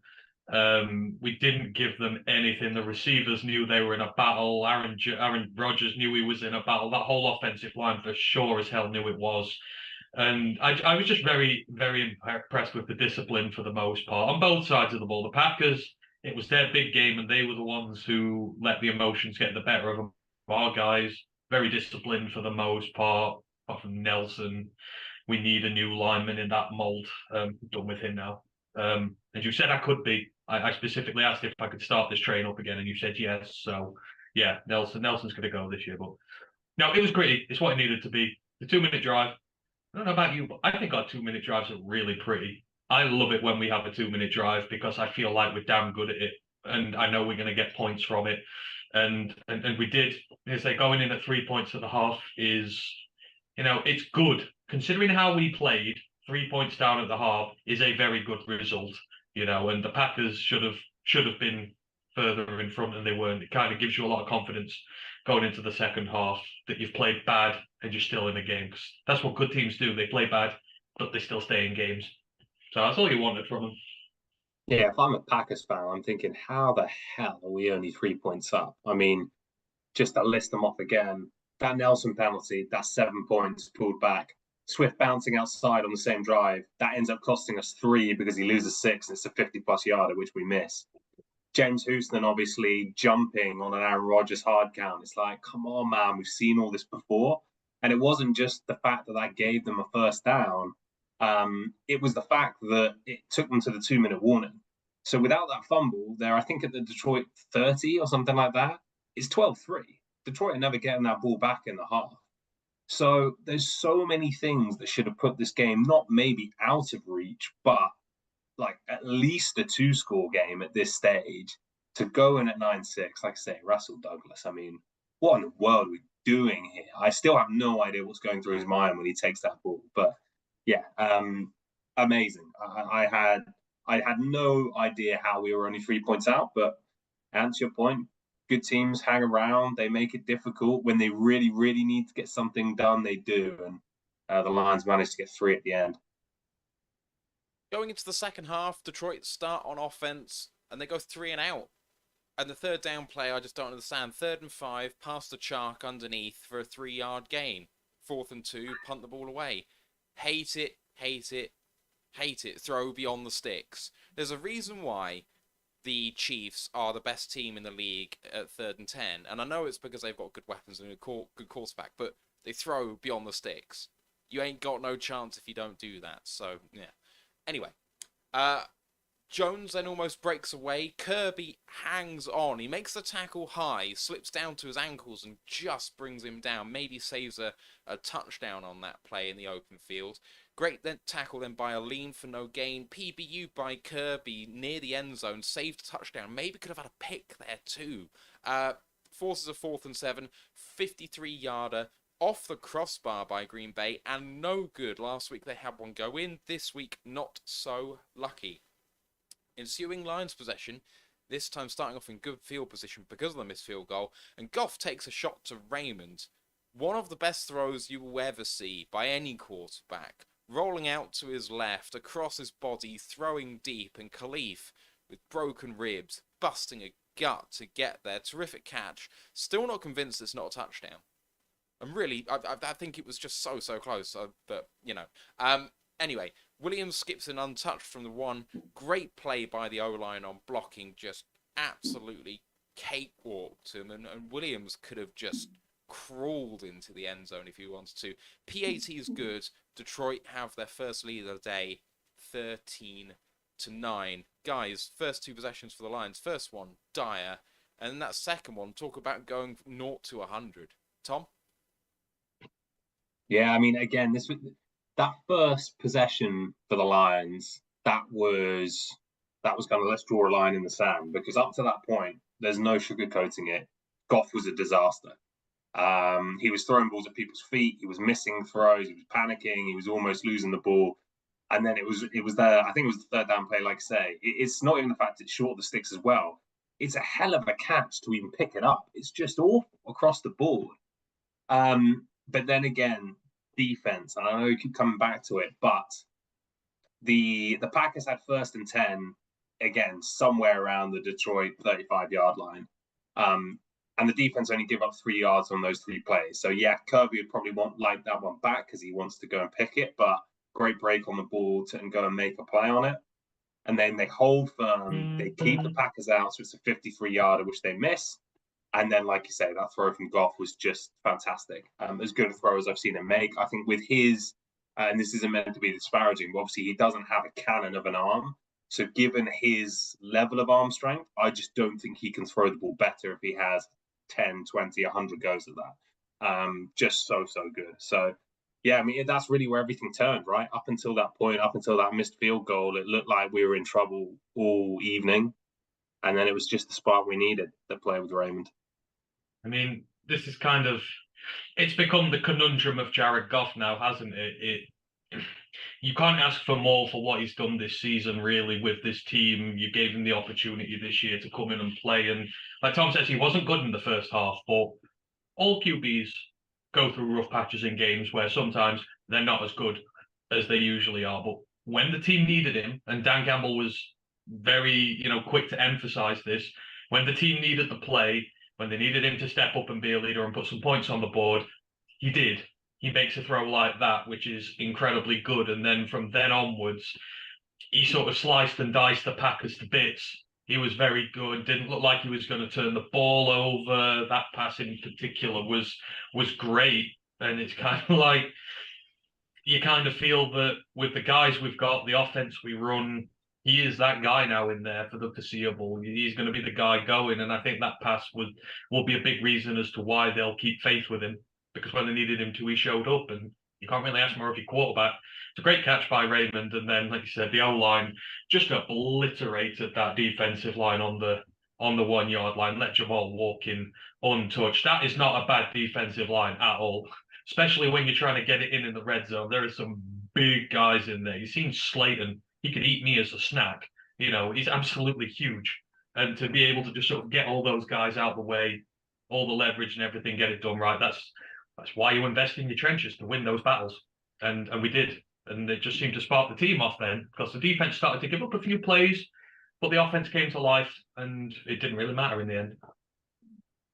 Calm my nerves a little, because when you win the toss and you decline to start the second half, and then you come out with that very conservative drive and you go quick 3 and out, that did worry me a little bit.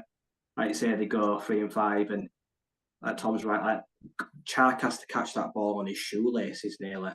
There was some balls, like you say, where they were practically thrown at guys' feet through the first half and some of the third. So Goff was definitely having issue of accuracy. But yeah, like I say, then Kirby bails out Jerry, like I say, because Jones gets in behind him. He looks back for the ball, and I'm thinking, oh God, walking touchdown, like blown coverage. Kirby comes out of nowhere like Superman and just gets fingertips on it and really bails us out. He's just got that knack for knowing when to break on a ball and just get there, just get that tip, just get enough to direct it out. And then I couldn't believe Crosby missed. Snap, perfect. Line, great. Just didn't have the legs. I was really surprised. I thought that's kind of his bread and butter usually. So that was a real break. And then, yeah, I love the play, like I say. The out, and then like that skinny post from Raymond who breaks out towards the corner. Goff rolls out 5-6 yards to his left and then corks one out. It's got to be a good 50-55 yards of airtime to throw it from left to right across the field, across the safety's face. And then I agree. I actually thought it was a touchdown too.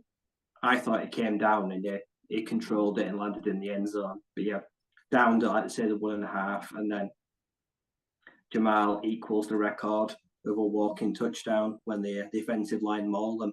And at that point, I felt like I knew this was going to be our day. If we can survive a crossbar post field goal and then unload on their arse of a big explosive player, like, we're going to break them.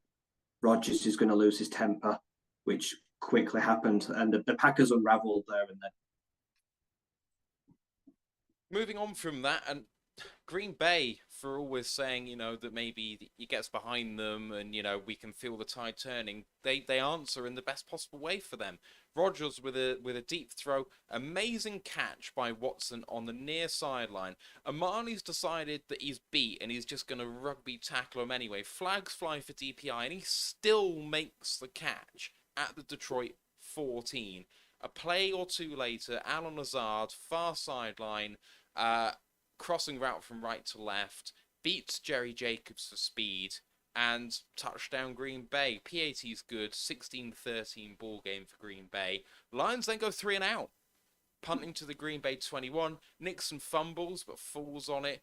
Sorry, he doesn't fall on it. Nixon fumbles, but it falls straight into Corey Ballantyne's hands, the former Lion cornerback.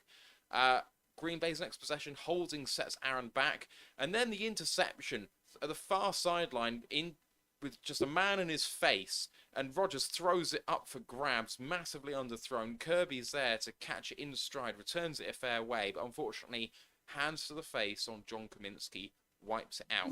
Rodgers to Dobbs, lovely play by Jerry to kind of just deflect it. We saw a very similar pass by Goff to DJ Chark on a timing route where it perfectly looked like a carbon copy with the same play. But Jerry, not even looking, just kind of flicks it a tiny little bit with a finger, and it disrupts the rhythm of that play. 3rd and 6, Rodgers tries to get there on a scramble. Houston stops him only for a 2-yard gain. Called a sack on the coverage, but he clearly was beyond the line of scrimmage, so just a tackle. And that ended up with a punt to the Detroit 25. So, guys, come back to Ant now. Green Bay answered in the best possible way, and then we go 3 and out, and they fumble it, but they get it back, and then an interception's called back. It feels like for all the goodwill that we get from the touchdown, we feel like it's going away. It just feels like it's going all their way again suddenly. It's all back and forth all over the place, and we didn't make it easy for ourselves. This is where the defense got a little bit undisciplined. There were a couple of penalties in there. I mean, Amani, man, it's one of the few good, bright spots at the end of the season is we can move on now. We're still doing this in 5 years. We're going to be doing shows, and we're going to be like, right, let's do a segment. Lions players you had great hope in, but flamed out, and you have no idea why. and he's going to be at the top of that list. It's just been the most rotten of seasons for him, and it's ended unceremoniously. Big penalty there. Just Watson rinsed him. I just don't know what happened there. And then you got the hands to the face call as well. And I know at the time I was very critical of that call, but you can't put your hand on the guy's helmet. And Bakhtiari is probably the best guy in the league at selling, arching his head back, pretending that he's getting the life smacked out of him when he's not really. I feel like by the definition of it, it shouldn't have been, but I can accept why it was. Unfortunately, it chalks off little mistakes like that you can't really afford to make. But to their credit, despite making the mistakes, the defense, they put it past them. One play, cracked on with things, and as you said, still got the punt in, didn't give up any points, no harm, no foul. It's not about giving up the penalties sometimes, it's about how you react to them. We've seen a lot of times in the past we feel like we've been hard done by calls or we've given up penalties, and ultimately it's cost us massively. But that's the big difference between old Detroit teams and new Detroit teams now. They don't let it bother them, which is the real most impressive thing out of there. And as you say, the offense started to slump a little bit again, but again, the defense kind of picked it up when they needed to, and the offense would get going again eventually. So this is what I love about this team. Like I say, when one unit struggles, someone always seems to be there to help it out, which is just something we've not had in time immemorial. It's just been one side of the ball's played, the other hasn't. So that's the evolution of this team I love the most. Oh, three things are certain in life: death, taxes, and Amani Owarie coming in and making a big mistake pretty quickly after being introduced. Like I said, the fact he gets beaten and then, the WWE move, like when they said after, like, oh yeah, Mike Hughes has gone out, might not return, I felt like I'd just been given a life sentence to Azkaban, like a dementor was feeding on my life force. Because I thought, well, we're fucked here. Because I wouldn't trust that guy to babysit a praying mantis. I'm just done with him. Honestly, I'd release him today, and I just thought they're going to pick on him, and they picked on him instantly, and it just upset me. And then, by definition, yeah, I could totally live that hands to the face call. Puts the hand on the face mask, pushes back to Jared, lifts the head back. So I thought, all right, I can live with that one. Like I say, the fumble, yeah, we got luck when Jared Goff fumbled, it came back to him.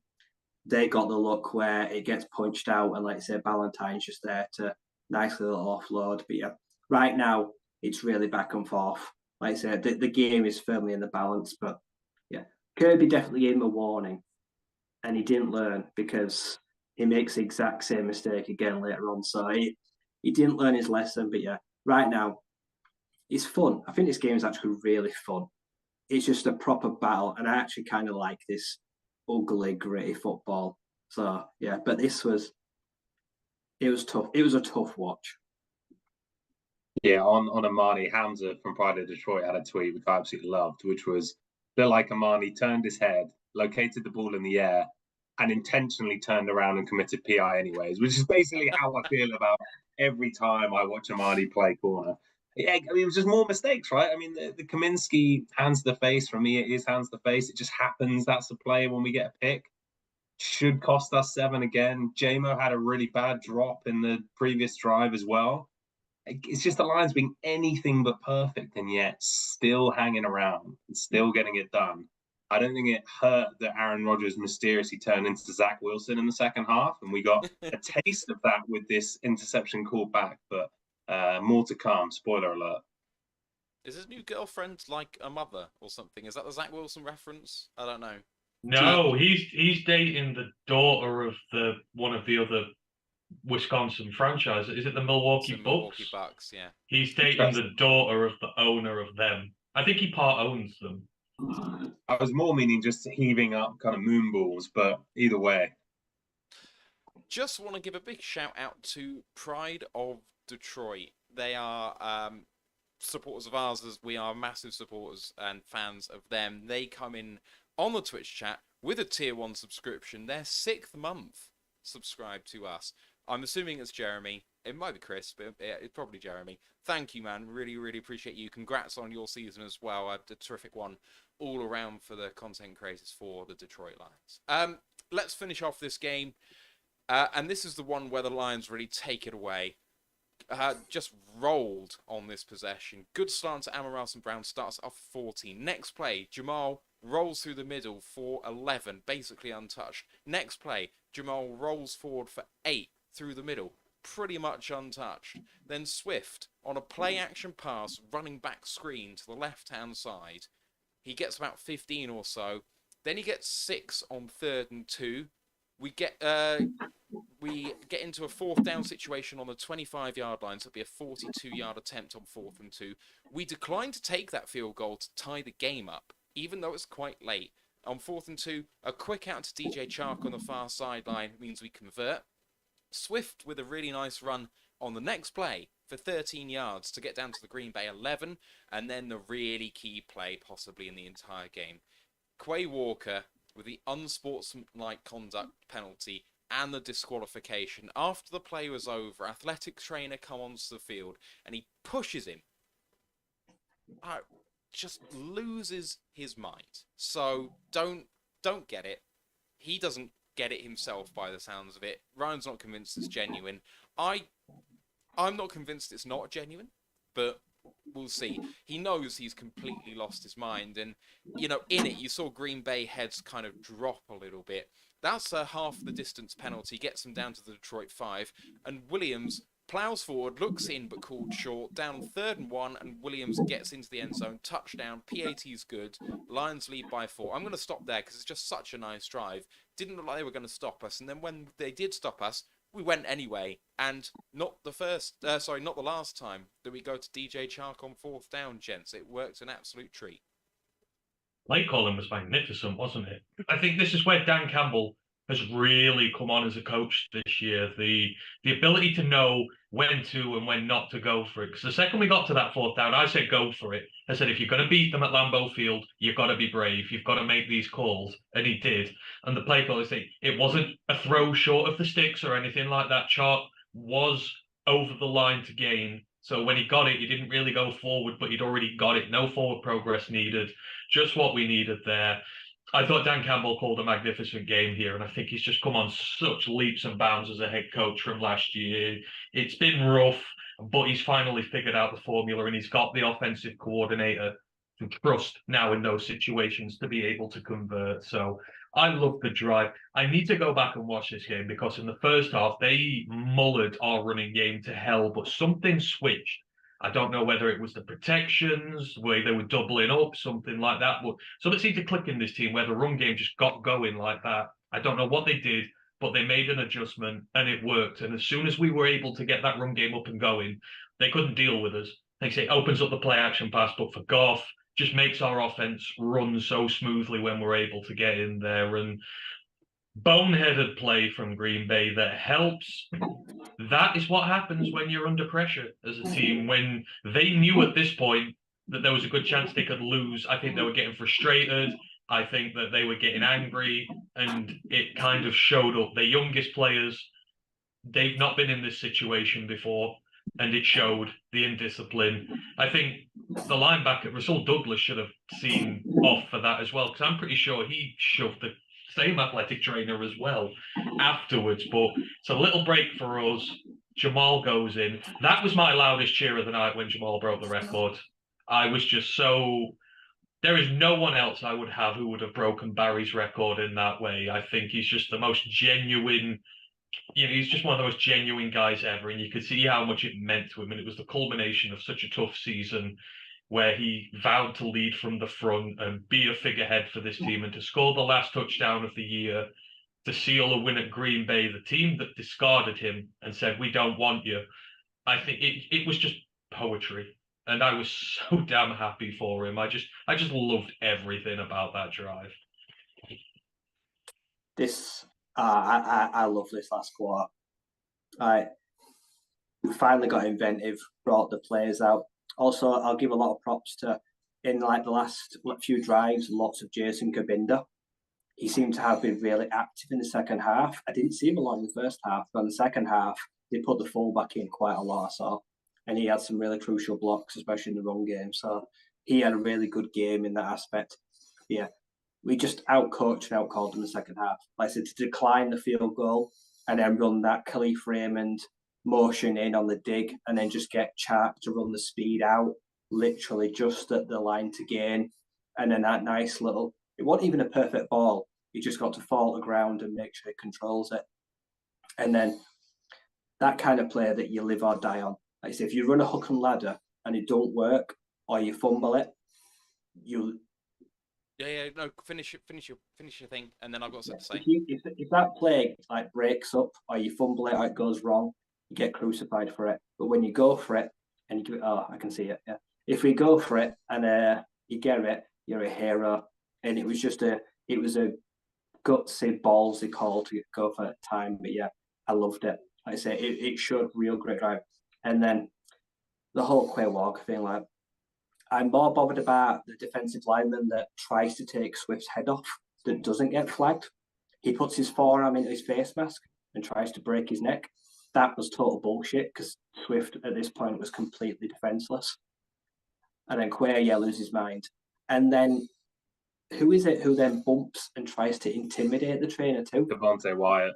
He barges That's into almost him. more egregious, to be honest. Quay Walker just acted in like a moment of madness. He sees that coming. He goes over to literally intimidate him. Like, that was just part. I reckon the league's definitely going to have something to say and hand out a fine. They're going to clamp down on this. But yeah, so yeah. And then, we set the record. Like I say, Jamal goes in. Shane Gilstra with a lovely pulling block, steals the edge, creates a huge hole. And Jimmy just walks in for the touchdown. And that took the life force out of the Packers. Fellas, man the panic stations. Texans request interview with Ben Johnson. It's happening. He's not the right fit for the Texans. Yeah. I pray to God Thanks, he's Ant. not stupid. Appreciate you. Honestly, if you don't let yourselves get wound up over it, gents. Really and serious. This time last year, oh no, Aaron Glenn's got a coordinator. Aaron Glenn's got a head coach meeting. What happened? Nothing. I'm more worried if he takes the job because I think it'll ruin him. They'll ruin him. Yeah, that's where I'm at. I mean, like of all the jobs, that is not an organization I'd want to go to. I mean, especially as an unproven coach, where it's like, well, if you only get 2, 3, 4, 5 wins, you're probably going to get fired. That's what's happened the last couple of years. So that needs to be an experienced hand who's been there and done that and been in those situations where you're in a locker room, which is just probably at rock bottom. That is not the time to put a new hand in there. Of course, they're going to be very thorough with their searches, the Texans. I have no doubt they will interview a lot of people for that job. But honestly, don't lose any sleep over it. It's just not going to happen. Indeed. Did everyone have their say on that Lions offensive drive? I don't think I did. Not really much to add. This was actually, again, I'm probably going to have people throw kind of, metaphorical tomatoes at me. I didn't have much of an issue with the refs to this point. I thought calls necessarily went against us, but I wasn't like, oh, this is an absolute farce. Every call is just like completely blatantly hating the Lions until this drive, which was even before the Quay Walker thing. I think it's the play before, 2 plays before. Swift gets absolutely railed out of bounds, helmet to helmet. And nothing is even like, it's never referenced on the broadcast. It's never mentioned at all. It's bad. Go back and watch it. And then obviously, like I say, the forearm to the face on that run, Walker and Wyatt, that's when, firstly, when we converted on 4th and 2, that's when I was like, okay, I think we can do this now after having been clinging to the edge of my seat the whole game. But that's when I really wanted to do it. As in, it was just an absolute sack of shit from the Packers the whole stage. So at this point, there's 5 minutes 49 seconds left in the game. Lions lead by 4. Desperation time for the Packers. And Bugs, with a amazing tackle for no gain, just breaks the Packers' offensive line and gets to the running back, stops him in his tracks. Eventually ends up with a 3rd and 2. Watson with a wide receiver screen, and I know Ant called it at the time. They had 3 wide receivers to the right-hand side on 3rd and short. He said, they're going to throw a quick screen. We don't have the guys out there. Move over. And of course, what do they do but throw the screen? We didn't have the guys out there, and they converted very easily. Kaminsky then hits AR-12, an interception on that play. He just throws it up there, and Kirby gets it again. And it's the same sort of manner of it. It's the opposite side of the field. So he's on the left-hand side rather than his right-hand side. But kind of coming from deep at speed to catch that ball coming quickly in the other direction. Like, he's terrific ball skills. Lions now then have the ball with 3:27 left. And the Lions start out throwing. You can hear the surprise on the announcer's face as Goff motions to throw. Like, what the hell's going on here? And it's incomplete. But it's reversed on a quick review. So Amon-Ra St. Brown doesn't make the catch with his hands, but he does with his arse. Amazing stuff. Incredible catch. Manages to recover. Butt catch. Butt catch. And the thing is, what is underrated here is the ball's in play, and the DB actually gets there first, and Amon-Ra down afterwards. Green Bay starts burning their timeouts. There's 2:20 to go. 2nd down and 7. Flag on Mitchell, the tight end, for holding, sets us back to 2nd and 17. And the play of the game. Don't worry about Goff's throw. The play of the season. Goff with a quick throw to Amon-Ra St. Brown, who's facing the wrong way, and pitches it back to Swift. We've seen it before. The Chiefs did it to us several years ago. That one was a bit further down the field, but Kelsey went up and pitched it straight back down. That was when they won the Super Bowl that year, but they had to beat the Lions late in the 4th quarter by doing that. We just did it to the fucking Packers. It's so satisfying. That was a gain of 14. 3rd down and 3. That's the 2-minute warning. We gain 2. 4th and 1. Do you field goal it and you take the 7-point lead and give the ball back to Aaron Rodgers? Do you go for it? You're deep in their territory. You've got to go for it. Keep it in your own hands. If you don't get it, they've still got to go the whole field. They've still got to get a touchdown. As Ant said on the live stream yesterday, it didn't change anything if you didn't get it. But they do get it. Wonderful play to DJ Chark. Dan Campbell said they wanted to keep it in Goff's hands and let him finish the season off. He makes the catch. That's the ball game. Notes on this as well. Amon-Ra St. Brown for the season finishes as the number 2 receiver in the entire league per PFF and the number 1 run blocker per PFF at the wide receiver position. So that locked that up. Absolutely incredible. Apparently we have no sound. Can the guys on YouTube confirm whether there is any sound or not, please? Yeah, we appear to have sound. YouTube has sound, guys. I'm not sure what's happened there, but you may have to just move over for a second, then maybe come back. Twitch has an odd flutter sometimes, so apologies for that. I've said that last bit. We can go on to themes and talking points for a minute. Lions ended the game in terrific fashion. The INT, doesn't kill the game. The Lions have got to go and do it themselves. They come out offensively. They could run the ball. Packers are expecting it. They go and throw. Bit of a slice of luck from Amon-Ra. And then the conversion on 2nd and 17, that play, the 4th and 1. Lions fully deserve the victory for that kind of sequence of plays alone, lads. And that's how you know the tide is turning.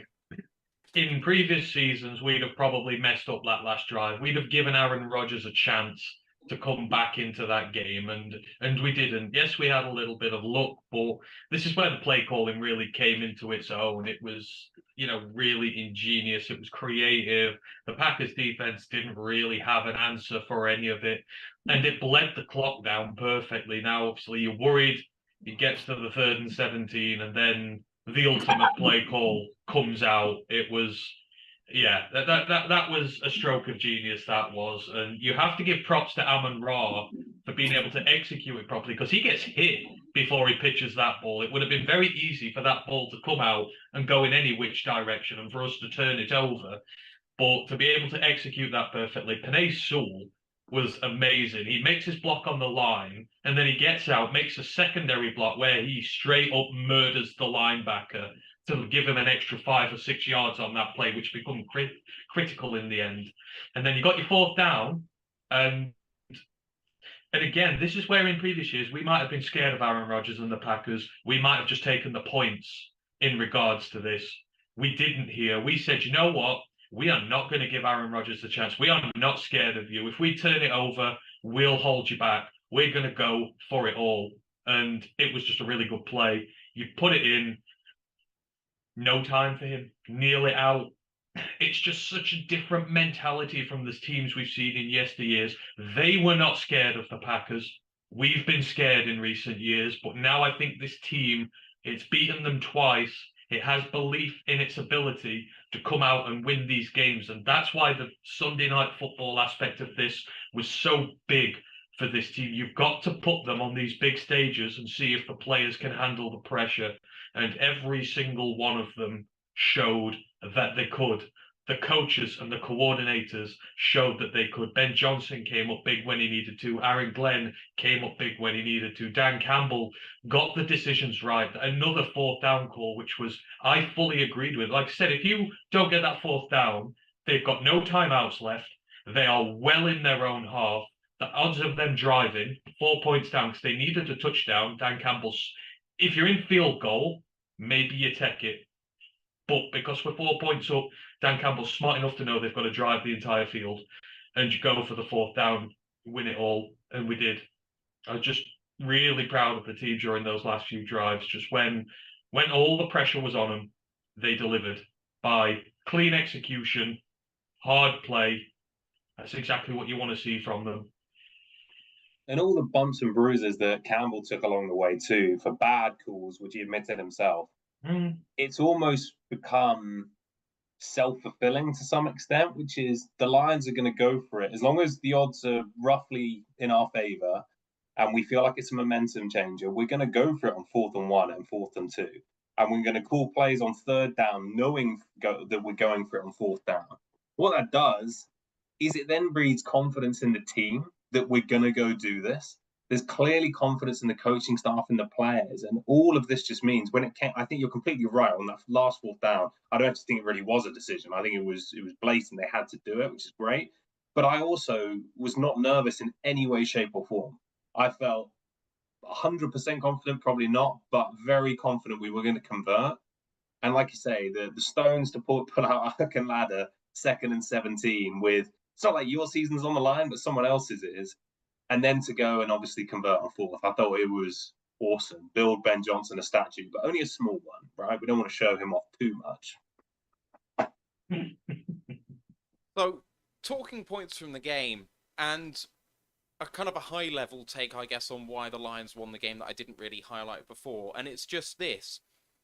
When it came to the big moments in the game, everything fell the Lions' way, be it Quay Walker's madness, be it interceptions, goal line stands, fumbles. When it mattered the most, the Lions stood up and the Packers just melted.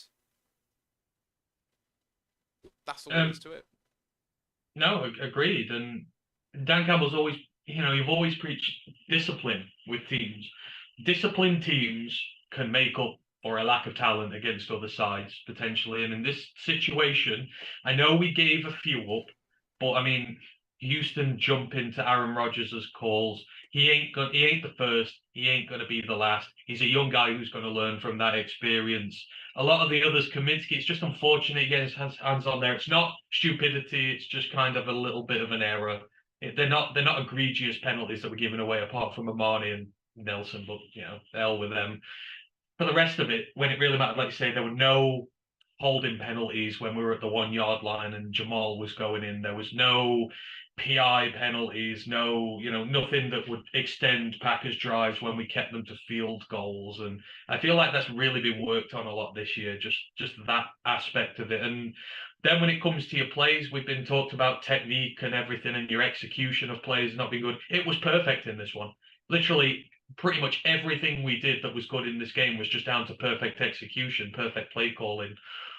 So even though we may not have the most talented team in the world at this moment in time, it's getting better.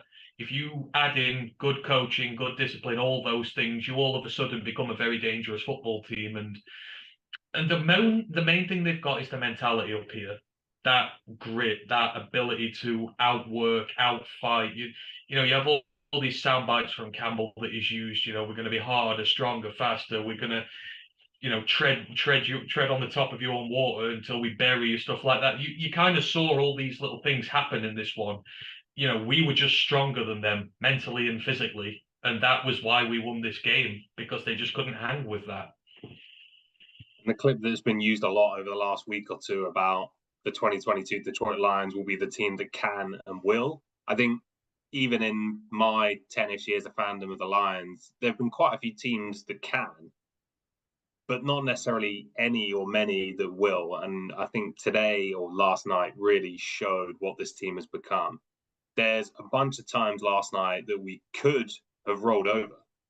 We could have let the game get away from us. In the past, we have done. We could have made very conscious critical mistakes rather than mistakes that happened to cost us points at the time. And then a combination of player execution across the board. Like I say, Goff first half disaster, second half I thought he was really good. Excellence from the players, excellence from the coaches, and the Packers knew that their time was up. As soon as that Quay Walker nonsense happened, the Lions never looked back. So I thought it's such a fitting way to end what has been a pretty up and down season, but to give so much hope into this off season that we've got coming ahead of us, and now unfortunately expectations are changing as we go into 2023. I think you said it there, Tom. I think their senior players, especially on offense, I think their belief went. Aaron Rodgers, Randall Cobb. I mean, did you hear Randall Cobb's name mentioned all game? I don't think I did. Aaron Jones fumbling for the 5th time this season.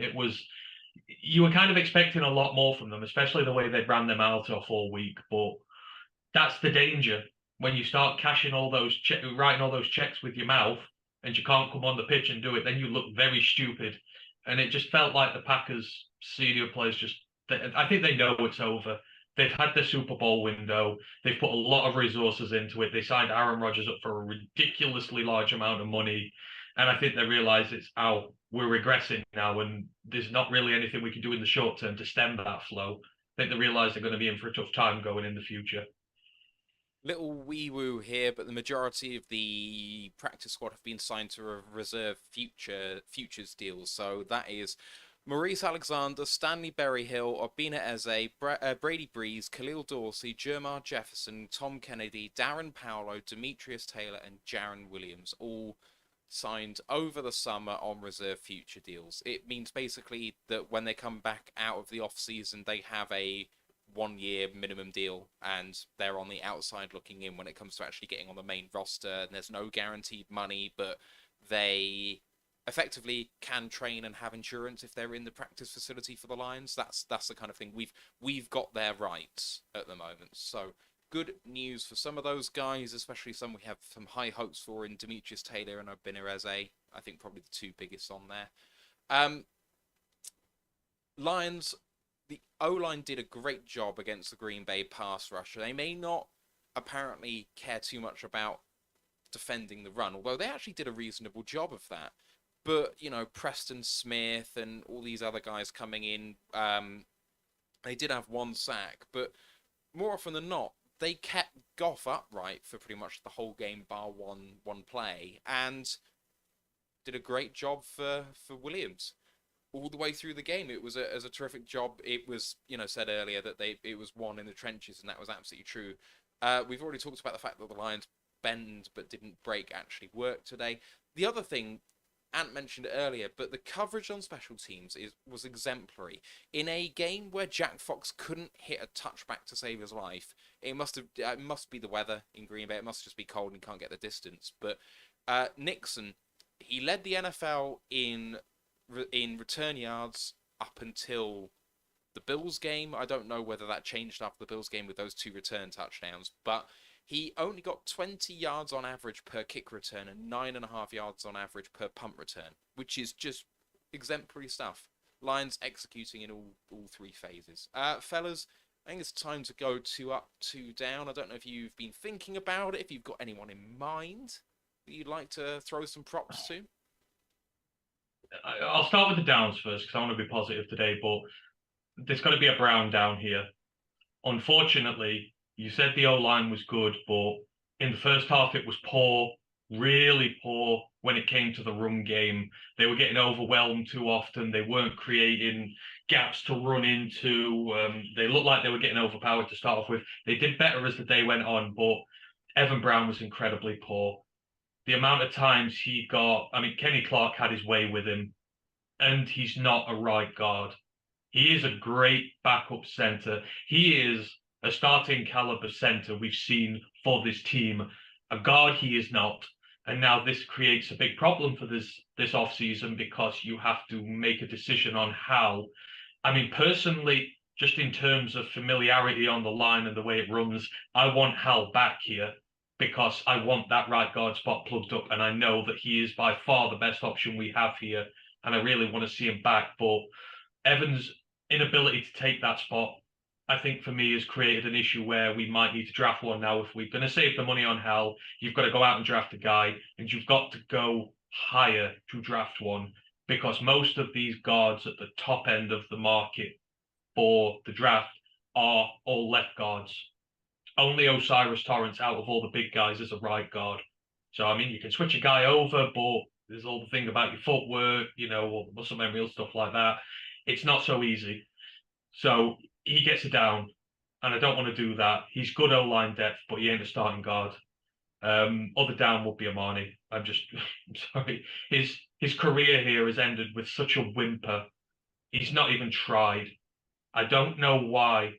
Like I say, in 5 years, we'll look at this as an interesting case point about some players who just don't make the progression. But when you see Jerry trying his ass off, when you see Jeff coming back and having a relatively good season compared to all the injuries and that, and you see so many of these young defenders coming through and playing like hell and playing well, for him to just completely fall off a cliff and not even try and defend his starting spot is, I don't know. I just don't know what's gone on with him.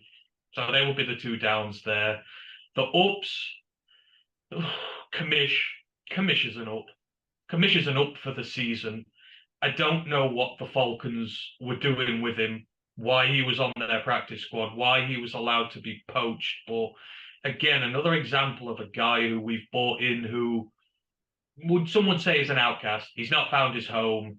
He wasn't really wanted there. And Detroit's come in and given him an opportunity to be a starter, and he's completely and utterly repaid them. I think he's second in pressures on the season. And let's not forget, he's had surgery this season. He's been playing with that big-ass cast on his arm. And for him to come in and play the way he did yesterday, I think PFF graded him over 90 yesterday. He had 5 pressures, a ton of tackles. He had the forced fumble. He's just been a revelation. And I think going forward, I think you've got to pay him. I think as a depth guy, he's exactly what you need in your edge room as a depth guy. And he is the personification of this new Detroit Lions, where opportunity knocks, doesn't matter your rank or status, you will get an opportunity. If you take it, you will get rewarded for it. And Kaminsky is an epitome of that. So you've got to keep him. And then another up, what would we do for another up? I'd say I'd probably put in Bugs early. In fact, no, screw it. I'll go Hutch. Hutch has got to be an up. Prime time, ends with 10 sacks on the season, 2 big plays. Gave Aaron Rodgers fits all night. I think Hutch has had a really good season. I think he said he's played the second most rookie snaps of a D end ever. I think they said there's only one D end who's ever played more snaps in a rookie season. Yeah, Pretty sure it's DeForest Buckner. Yeah. So the workload he's had to take on, the motor that requires in a room that, he kind of came in as the number 1 guy this year. And he's taken on that mantle. He's taken on a leadership role there. He's gotten very noticeably better against the run. The issues in his game, like the first game against the Bears, the overcommittal against the run, all those issues. You saw in the second game against them, he'd learned, and he was a lot better. And it's been a learn on the job thing with him. And I've been really impressed. And this is coming from someone who was skeptical about the pick a year ago, but proven wrong. He's been everything and more that we wanted him to be. So he gets an up as well. So 2 down, I'll keep it not lighthearted, but I'm going for 2 guys who it's really just they've been on the up and they've kind of returned a little bit to the norm. So on offense, Brock Wright didn't have a great game. Recently, he's been really, really good. So obviously wasn't featured as much this week. And then James Houston, who has obviously been terrorizing people for the last 5-6 weeks. And wasn't much of a factor in this game. I think it's worth noting as well, if you go back and watch it, especially on third down, the Packers were often aligning a receiver tight to the formation to force Houston a bit wider. So having to game plan for him obviously frees up Hutch as well. It's just, we're going to get with Houston, we're going to get games where he doesn't necessarily fill the stat sheet. And obviously he's a work in progress against the run. So two guys there. In terms of two up, it's tough for me not to go with Jamal. And that's really a season-long achievement award.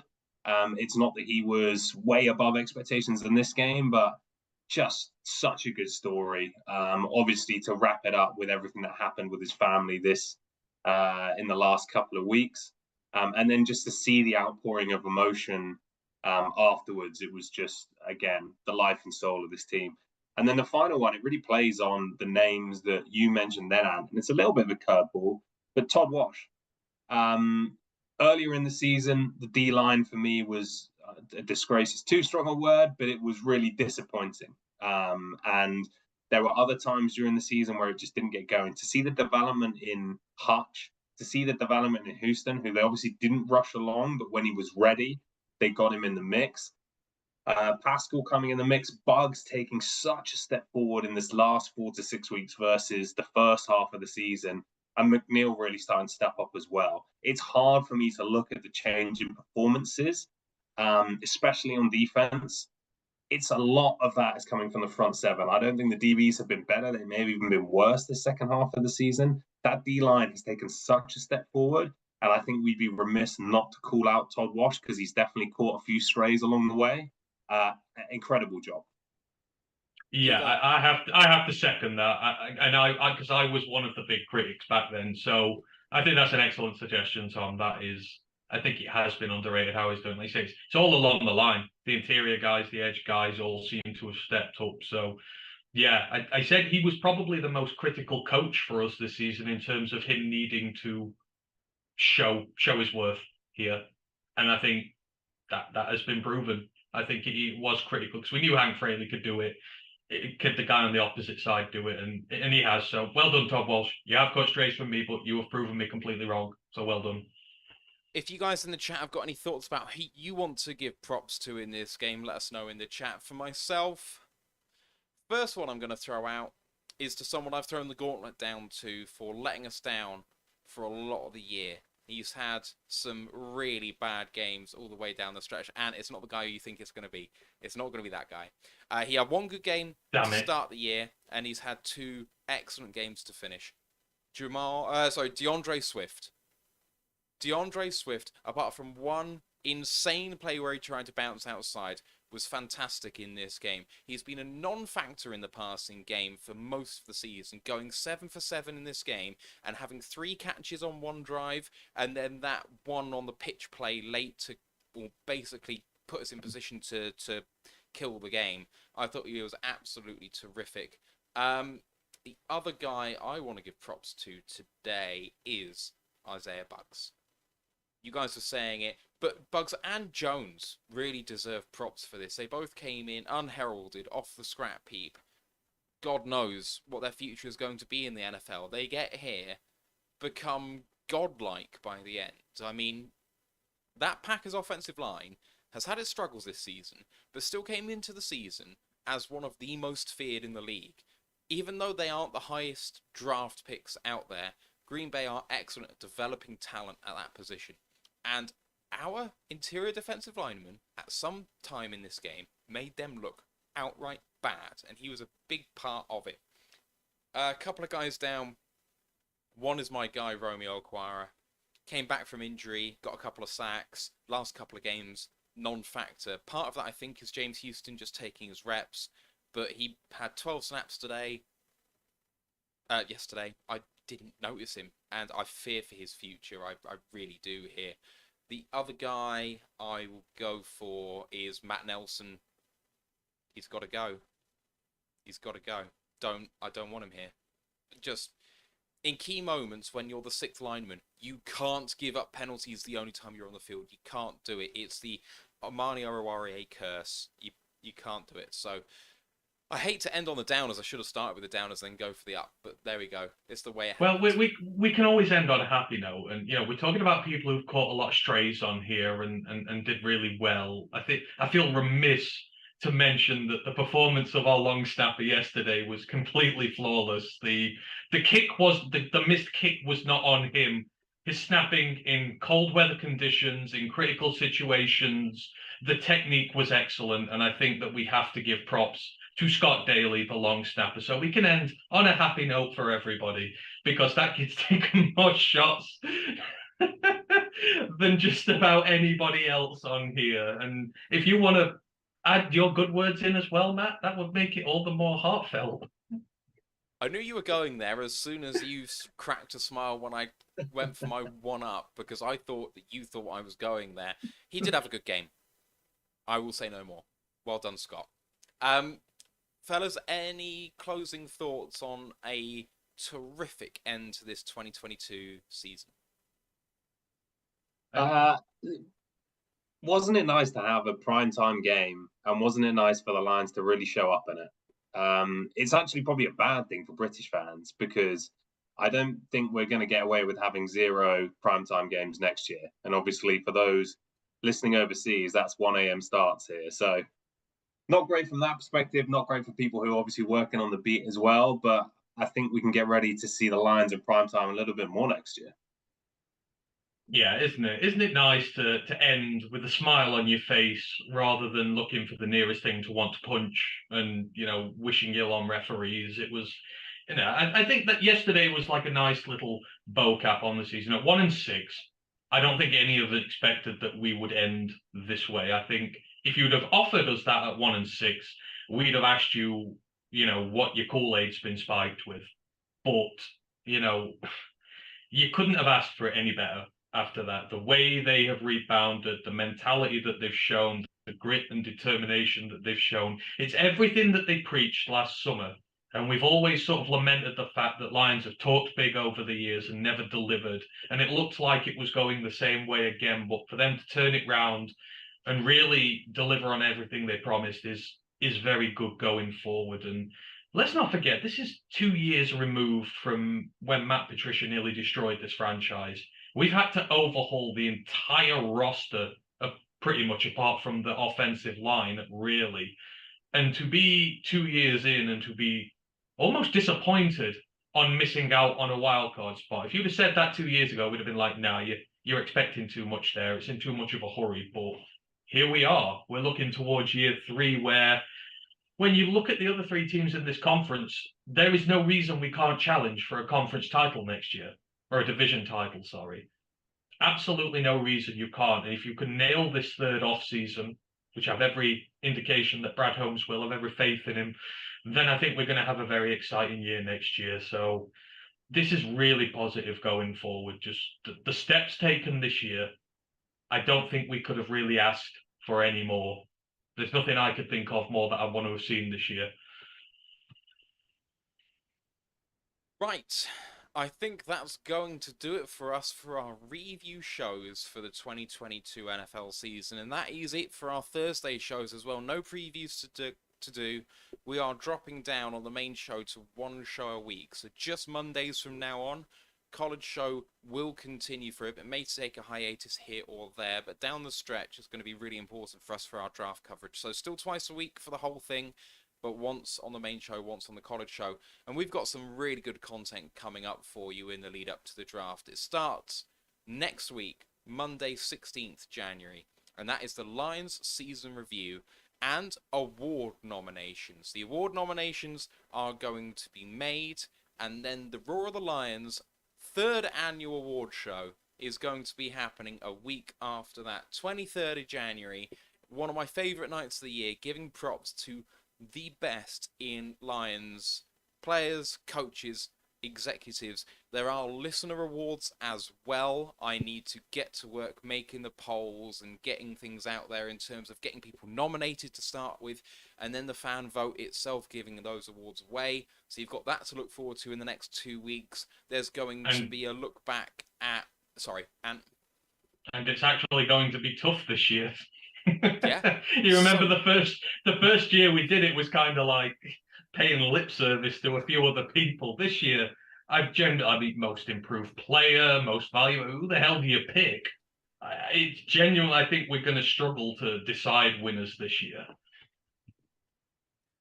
So after that, we're going to be having a look at the 2022 draft class in particular under a microscope and having a review of how Brad Holmes has done so far. We may have some ideas, but we'll have a look back at his history at the franchise so far, and especially what he's done in the last 12 months. There's going to be a cap show and Super Bowl preview and a Super Bowl review show. We're going to be going on to free agency, incoming and outgoing for offense, players and coaches, and defense and special teams. There will then be positional draft prospects shows, so we'll break it down into a position each week in what we think is a position of need for the Lions. We're going to take a few guys each, research them in detail, and bring them to you, because you'll all see the lists, but you guys have lives, and you can just come and watch us, and we'll tell you all the in-depth stuff that you need to know in a concise fashion. We're then going to have some mock drafts before the NFL draft happens on the 27th, 28th, 29th of April, which is our biggest weekend of the year until we get to the Super Bowl, until we get to the playoffs. But it's about 22 hours of live streaming in the 3 days. It is as many UK and US and worldwide content creators or fans or pundits as we possibly can. Last year we got 25 teams represented on our draft show. They come on for 20 minutes or half an hour, give their thoughts on what happened last season, what their needs are, where they expect to go, what they thought about what they've done already, if it's into day 2 and day 3. It's a heck of a lot of work, but it's one of my favourite parts of the year. It's one of my favourite events of the year in terms of the draft itself, and it's one of my favourite Roar the Lions events of the year because the payoff is just so great. So we hope that you will stick with us and support us really well all the way through that process, starting with the award nominations happening in this coming week. Also got the Cottage podcast, as I mentioned, and with the Natty happening tonight, presumably later on in the week, you might be talking about it. Yeah, so we're doing the Natty review this week. There's also the FCS Championship review. The South Dakota State Jackrabbits are the new champions down there, so Ryan will be rattling off on that game. And then we're doing Senior Bowl squads this week. So the Senior Bowl squad is about announced at this point. We've got all the positions down. Me and Ryan are going to give you our lists of players to watch, specifically related to the Lions in that, and to some of the lesser known prospects in there. We're doing some digging up on them, so you know everything you need to know about the Senior Bowl. And then the week after, we'll be doing the same for the East-West Shrine Bowl as well. So all these all-star games, we're going down in depth to, so you'll know about the players in them. And if there's anyone specifically you are interested in, just let us know. We'll focus on them. Yeah, do get those requests in. It gives us a focus and something to look at for the long off season that it's going to be before the Lions get relevant again in September. Please don't forget to follow us on our socials, Roar the Lions UK, YouTube, Twitch, Facebook, Instagram and Twitter. Group on Facebook, Detroit Lions Fans UK 1 Pride Worldwide. Website, rotluk.com. Comment, rate, review, subscribe, all that fun stuff. You know what to do. What an amazing season, guys. Well, I know we're going to talk about this in the next few weeks, but it's been amazing sharing it with you, especially these last 10 weeks. But that's the end of our 3rd season in terms of actually going through games and going from strength to strength, views going really well. I think we're getting better at it as well. Like low-key, you know, we're nowhere near good, but we're not terrible. And that's a really nice feeling. And to all the guys in the chat that have been supporting us all the way down, you know who you are. Thank you so much for what you guys do for us. I do it for the hell of it, for the fun of it. We did in the start of it. We had 20 views an episode, and there were 7 of us, and we all listened to it back. So you can see what happened. Like, that's where we started, and we were still doing it because we just love talking about this stuff, if you can't tell from this monologue. It's amazing to me that people still listen to this stuff. But we appreciate you so much, and have a great off-season. Enjoy the playoffs. Whoever wins the Super Bowl, well done. We'll talk all about all of that and more. For now, let's go Lions, one pride. Both the Packers. Recording stopped. Right, still live as always. But yeah, award nominations are going to be cool. I hope that everyone's going to be able to make at least the awards show in 2 weeks' time, because that's a cool thing to celebrate. And I hope you're going to wear snazzy attire, because I don't want to be the only one who dresses up again. But did I? In 2 years, I swear I no. put on a tie and shirt. Maybe you did. I Year one, thought no I one did. No. We need to be. You Smart. need to up your games. I don't know if I have a dicky bow. Get a revolving one then. Woo! Well, and then flower that shoots water as well. What, are we dressing up as Chicago Bears fans? Hey. Clowns! I've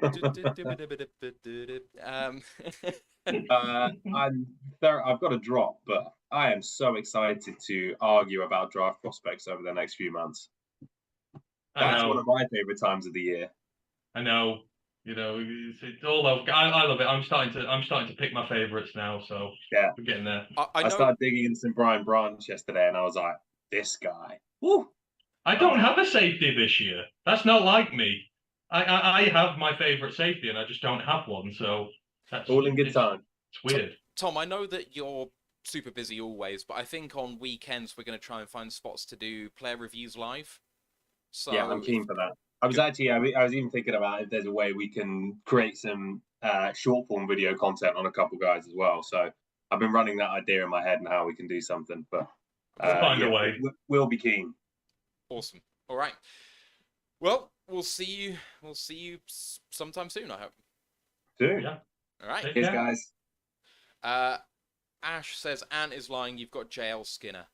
I feel like you're a fan of his, but you're not standing for him quite like you have done some people in the past. Oh no, this is not a Richard Grant and Reed Blankenship level of love. I really like JL Skinner, but you knew about the other two. I wouldn't shut up about them. Richie Grant is now coming to play after being maligned his first couple of years. What can I say? I just know my good safeties. May take time, but I don't just stand these guys for nothing. There is a reason that I stand him. He strip sacked Chris Godwin at the weekend. Not strip sacked, but he forced a fumble from Chris Godwin at the weekend. Pretty big one. He's really getting into it now. And Reed Blankenship is playing on that Eagles defense. He's getting more snaps as it goes along. So, and he was undrafted free agent, but I mean, what do I know? I'm just a guy with weird safety crushes. Puka Nasu is my crush this year, but that's a receiver, so it's different. But you always stand one person. And it would have been KJ, but KJ's gone back to college, so it's kind of hard to start a second stand trade in a year when you've really invested into one. Apparently, Kyler Murray will have input on the next head coach of the Cardinals. He should. He's under contract there for the next 4 or 5 years. Have you seen what it would cost to cut him? I think even in 4 years, it costs him like over 30 million in dead to cut him. I think next 2 years, it's like Aaron Rodgers' contract. It's like 90 and 80. You can't move on from him, so you have to keep him happy. You can't get shut. You can't just bring in a head coach who doesn't like him, because then you're going to have 2 years of having a head coach and a quarterback who hate one another. Your franchise is just going to become a joke very quickly. So you have to make sure your quarterback's happy in this scenario. They've only just paid him. And you know what it's like with all quarterback deals, Matt. They backload the fuck out of them. The first few years are always really cap friendly. Well, they're running out of those team friendly. They're running out the team friendly years now, and they're heading into the nasty ones, just like the Packers are at the wrong time. 90 million to cut Aaron Rodgers this season, over 40 if he retires. It's not pretty. I'm only going to take a couple of questions because, frankly, guys, I'm absolutely dead. I need to edit the show and I need to go to bed. But there's a couple of interesting questions on here I want to get to, and maybe we'll keep it short. Busy Collecting says, so real question now. Who's the big Lions' new defensive lineman to clog up the middle and cornerback? He suggests Porter from Penn State. I know that you're not as high on him as others. No. Compared to others. Yeah, he's an incredibly good player. And there are a lot of good corners in the draft this year. And as I've explained many a time now, the Lions, it's not the case of taking the best corner available. It's taking the corner who best fits your scheme and system. You have to get the right sort of guy. For us, you've got to have guys who play high amounts of man coverage, who are used to playing high amounts of man coverage and have the physicality to be able to do so. So that's kind of where I narrow down my picks. That takes away your Clark Phillipses. That takes away other guys like that, the slot guys. You need an outside guy with a lot of juice behind him. And for me, it is Devon Witherspoon. It's just my own personal preference. But he comes from a system like Kirby, which aligns with our own. They also play a high amount of man coverage. He has been very good in man coverage. He's one of, if not, in my opinion, the best in the nation when it comes to it. So it's just about personal taste with me. I like all these corners at the top of the draft. They are all really good players, and I think they are all going to be really good players at the next level. But as far as scheme goes, Witherspoon is the one that stands out for me as been the best fit for the Lions. And like I say, he's coming from a system we know and we can trust because we've got Kirby from there. You know what sort of guys these, some college teams, you just know you're getting good players. It's like you go for Penn State defender, you know they're coming from a good system, which creates NFL caliber guys. It's the same with this Illinois one. Create high level guys, and they'll be good for you in the near future. So, Witherspoon's just my personal preference. D line, I don't know about you, but I'm really struggling with this. I have I one am. name. I'm struggling to justify drafting one because of how Bugs is playing, and I know we can probably do better and we can upgrade, but I'm very conscious that the way the Lions operate, we sell this team on being a place where you can come and take an opportunity. And if you take an opportunity, you're rewarded by the team. And I feel like it would be a big slap in the face to Bugs if we kind of turned around and went, you know what, screw you, we're going to draft someone else to replace you. If it's a case of just depth and we keep Bugs, I'm happy with it. I really am. But if Carter's not there, I would probably wait till rounds 2 or 3 to go and get my DT because there are some good DTs on day 2 this year. I feel like it's Carter or bust for that position for me in terms of day 1. Just Yeah, again, my own personal I'm not opinion. thinking day one. Defensive lineman, and I mean, yes, he has had his issues with the law recently, and yes, I know he's a hometown kid, which means Ant's microscope is going to be on him pretty damn tight. Oh, But not Mazzy Smith. Mazzy Smith, number 1 on Bruce Feltman's freaks list, absolute machine. I think he's going to be an absolute terror at the next level. Is he going to be a problem in terms of attitude with that sort of thing? I don't think I've heard anything else about him otherwise, but that sort of lesser misdemeanor charge he's just pleaded guilty to is not exactly a great thing. I think the thing about DT is we're 3 deep right now, and 3.5 deep if you say Kaminsky's there, but I still prefer Kaminsky on the outside rather than the in.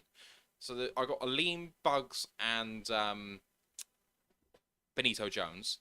I think you need to be 4 full-timers deep with Kaminsky as the part-timer. And so I do think bringing someone in either as a starter or as a rotational piece is kind of needed. Having Benito Jones and Isaiah Bugs rotating in and out, I think is actually going to be a really strong thing for this team. Quite cheap too. So I think DT is a need, but the need has lessened in recent weeks. Cornerback Gonzalez at the moment is my guy, but I need to do a heck of a lot more research. Just to be honest, I'm not quite there yet in my research. I just don't know. Levi, in terms of DT, we just need to see what happens. He can be the number 5 or 6, and we keep him around and pray. Like, that's what we have to do with him right now. So,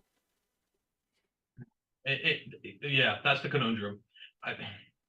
For me, I'm just not willing to put another first round. I'm not keen, unless it's Carter. I'm not really keen on putting another first round pick in there because I just think we've got depth. And if Levi comes back and plays to how we know he can, then if Benito and Bugs are in there and McNeil's in there, then you've kind of got your group moving forward. And again, I think you have to reward these guys for coming in and playing well. There are plenty of holes on this team for us to fill with players that players who haven't played well, Amani, Will Harris. You need some more corners. Go and get them because, corners your issue. DT is not necessarily your issue because you've got good guys playing in there. It is confusing a bit. I saw someone ask if I picked offense at 6. No, not even close. I'm not picking anyone at 6. That's why I don't like 6 as a pick. It's too high for my offensive options that I want. I know some people have said Quentin Johnston at 6. I mean, I was the one who stand him in the first place, but no, just no. Yep. Not at 6. Yep. Not at 6. Yep. And Bijan, no. I would take the pair of them at 18. I wouldn't touch either of them at 6. It's got to be a defensive pick there. It does. Ideally, you trade down, get another pick, go for your corner, got another extra pick in the bag. That'd be the great thing to do, but it's an awkward one. Yeah, right, folks. I think I'm gonna call. Actually, let's see if there's any other interesting questions because I really do need to go. What are the chances of either Q or Bijan with one of the round 1 picks? Honestly, 18's too late for Q. Might be too early for Bijan. Not sure. It might be the right spot for Bijan, actually, to be honest, but we shall see. Busy's saying, so trade 6. I think that's exactly what Ant is vaunting. He actually talked about it early on in the show, but I don't think you'll hear for that at the moment. So if you go back and listen to I'm pretty sure that Ant, you mentioned trade down from 6 is the ideal spot right now. That's my preferred. My preferred thing is to trade down at the minute, because then if it's like 10 or 11, then you can get your corner and you feel good about it, and then you've got an extra pick for later on. Just my own personal preference. I'm just not fully sold out. When Carter's gone, when Anderson's gone, you're not really in play for the quarterbacks. There's no offensive line around. There's no uber good wide receivers around it. Even if there was, it's not big enough a problem to go at 6. It's awkward. It's your Clemson guys you're looking at there, and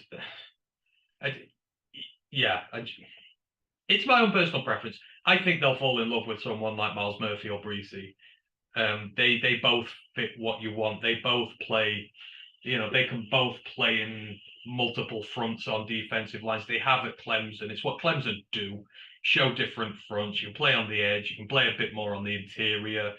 And as you're seeing with pretty much all the guys we've got in there, that's the kind of style they like. So I can see them getting very interested in those two. But I think the goal would be to trade down.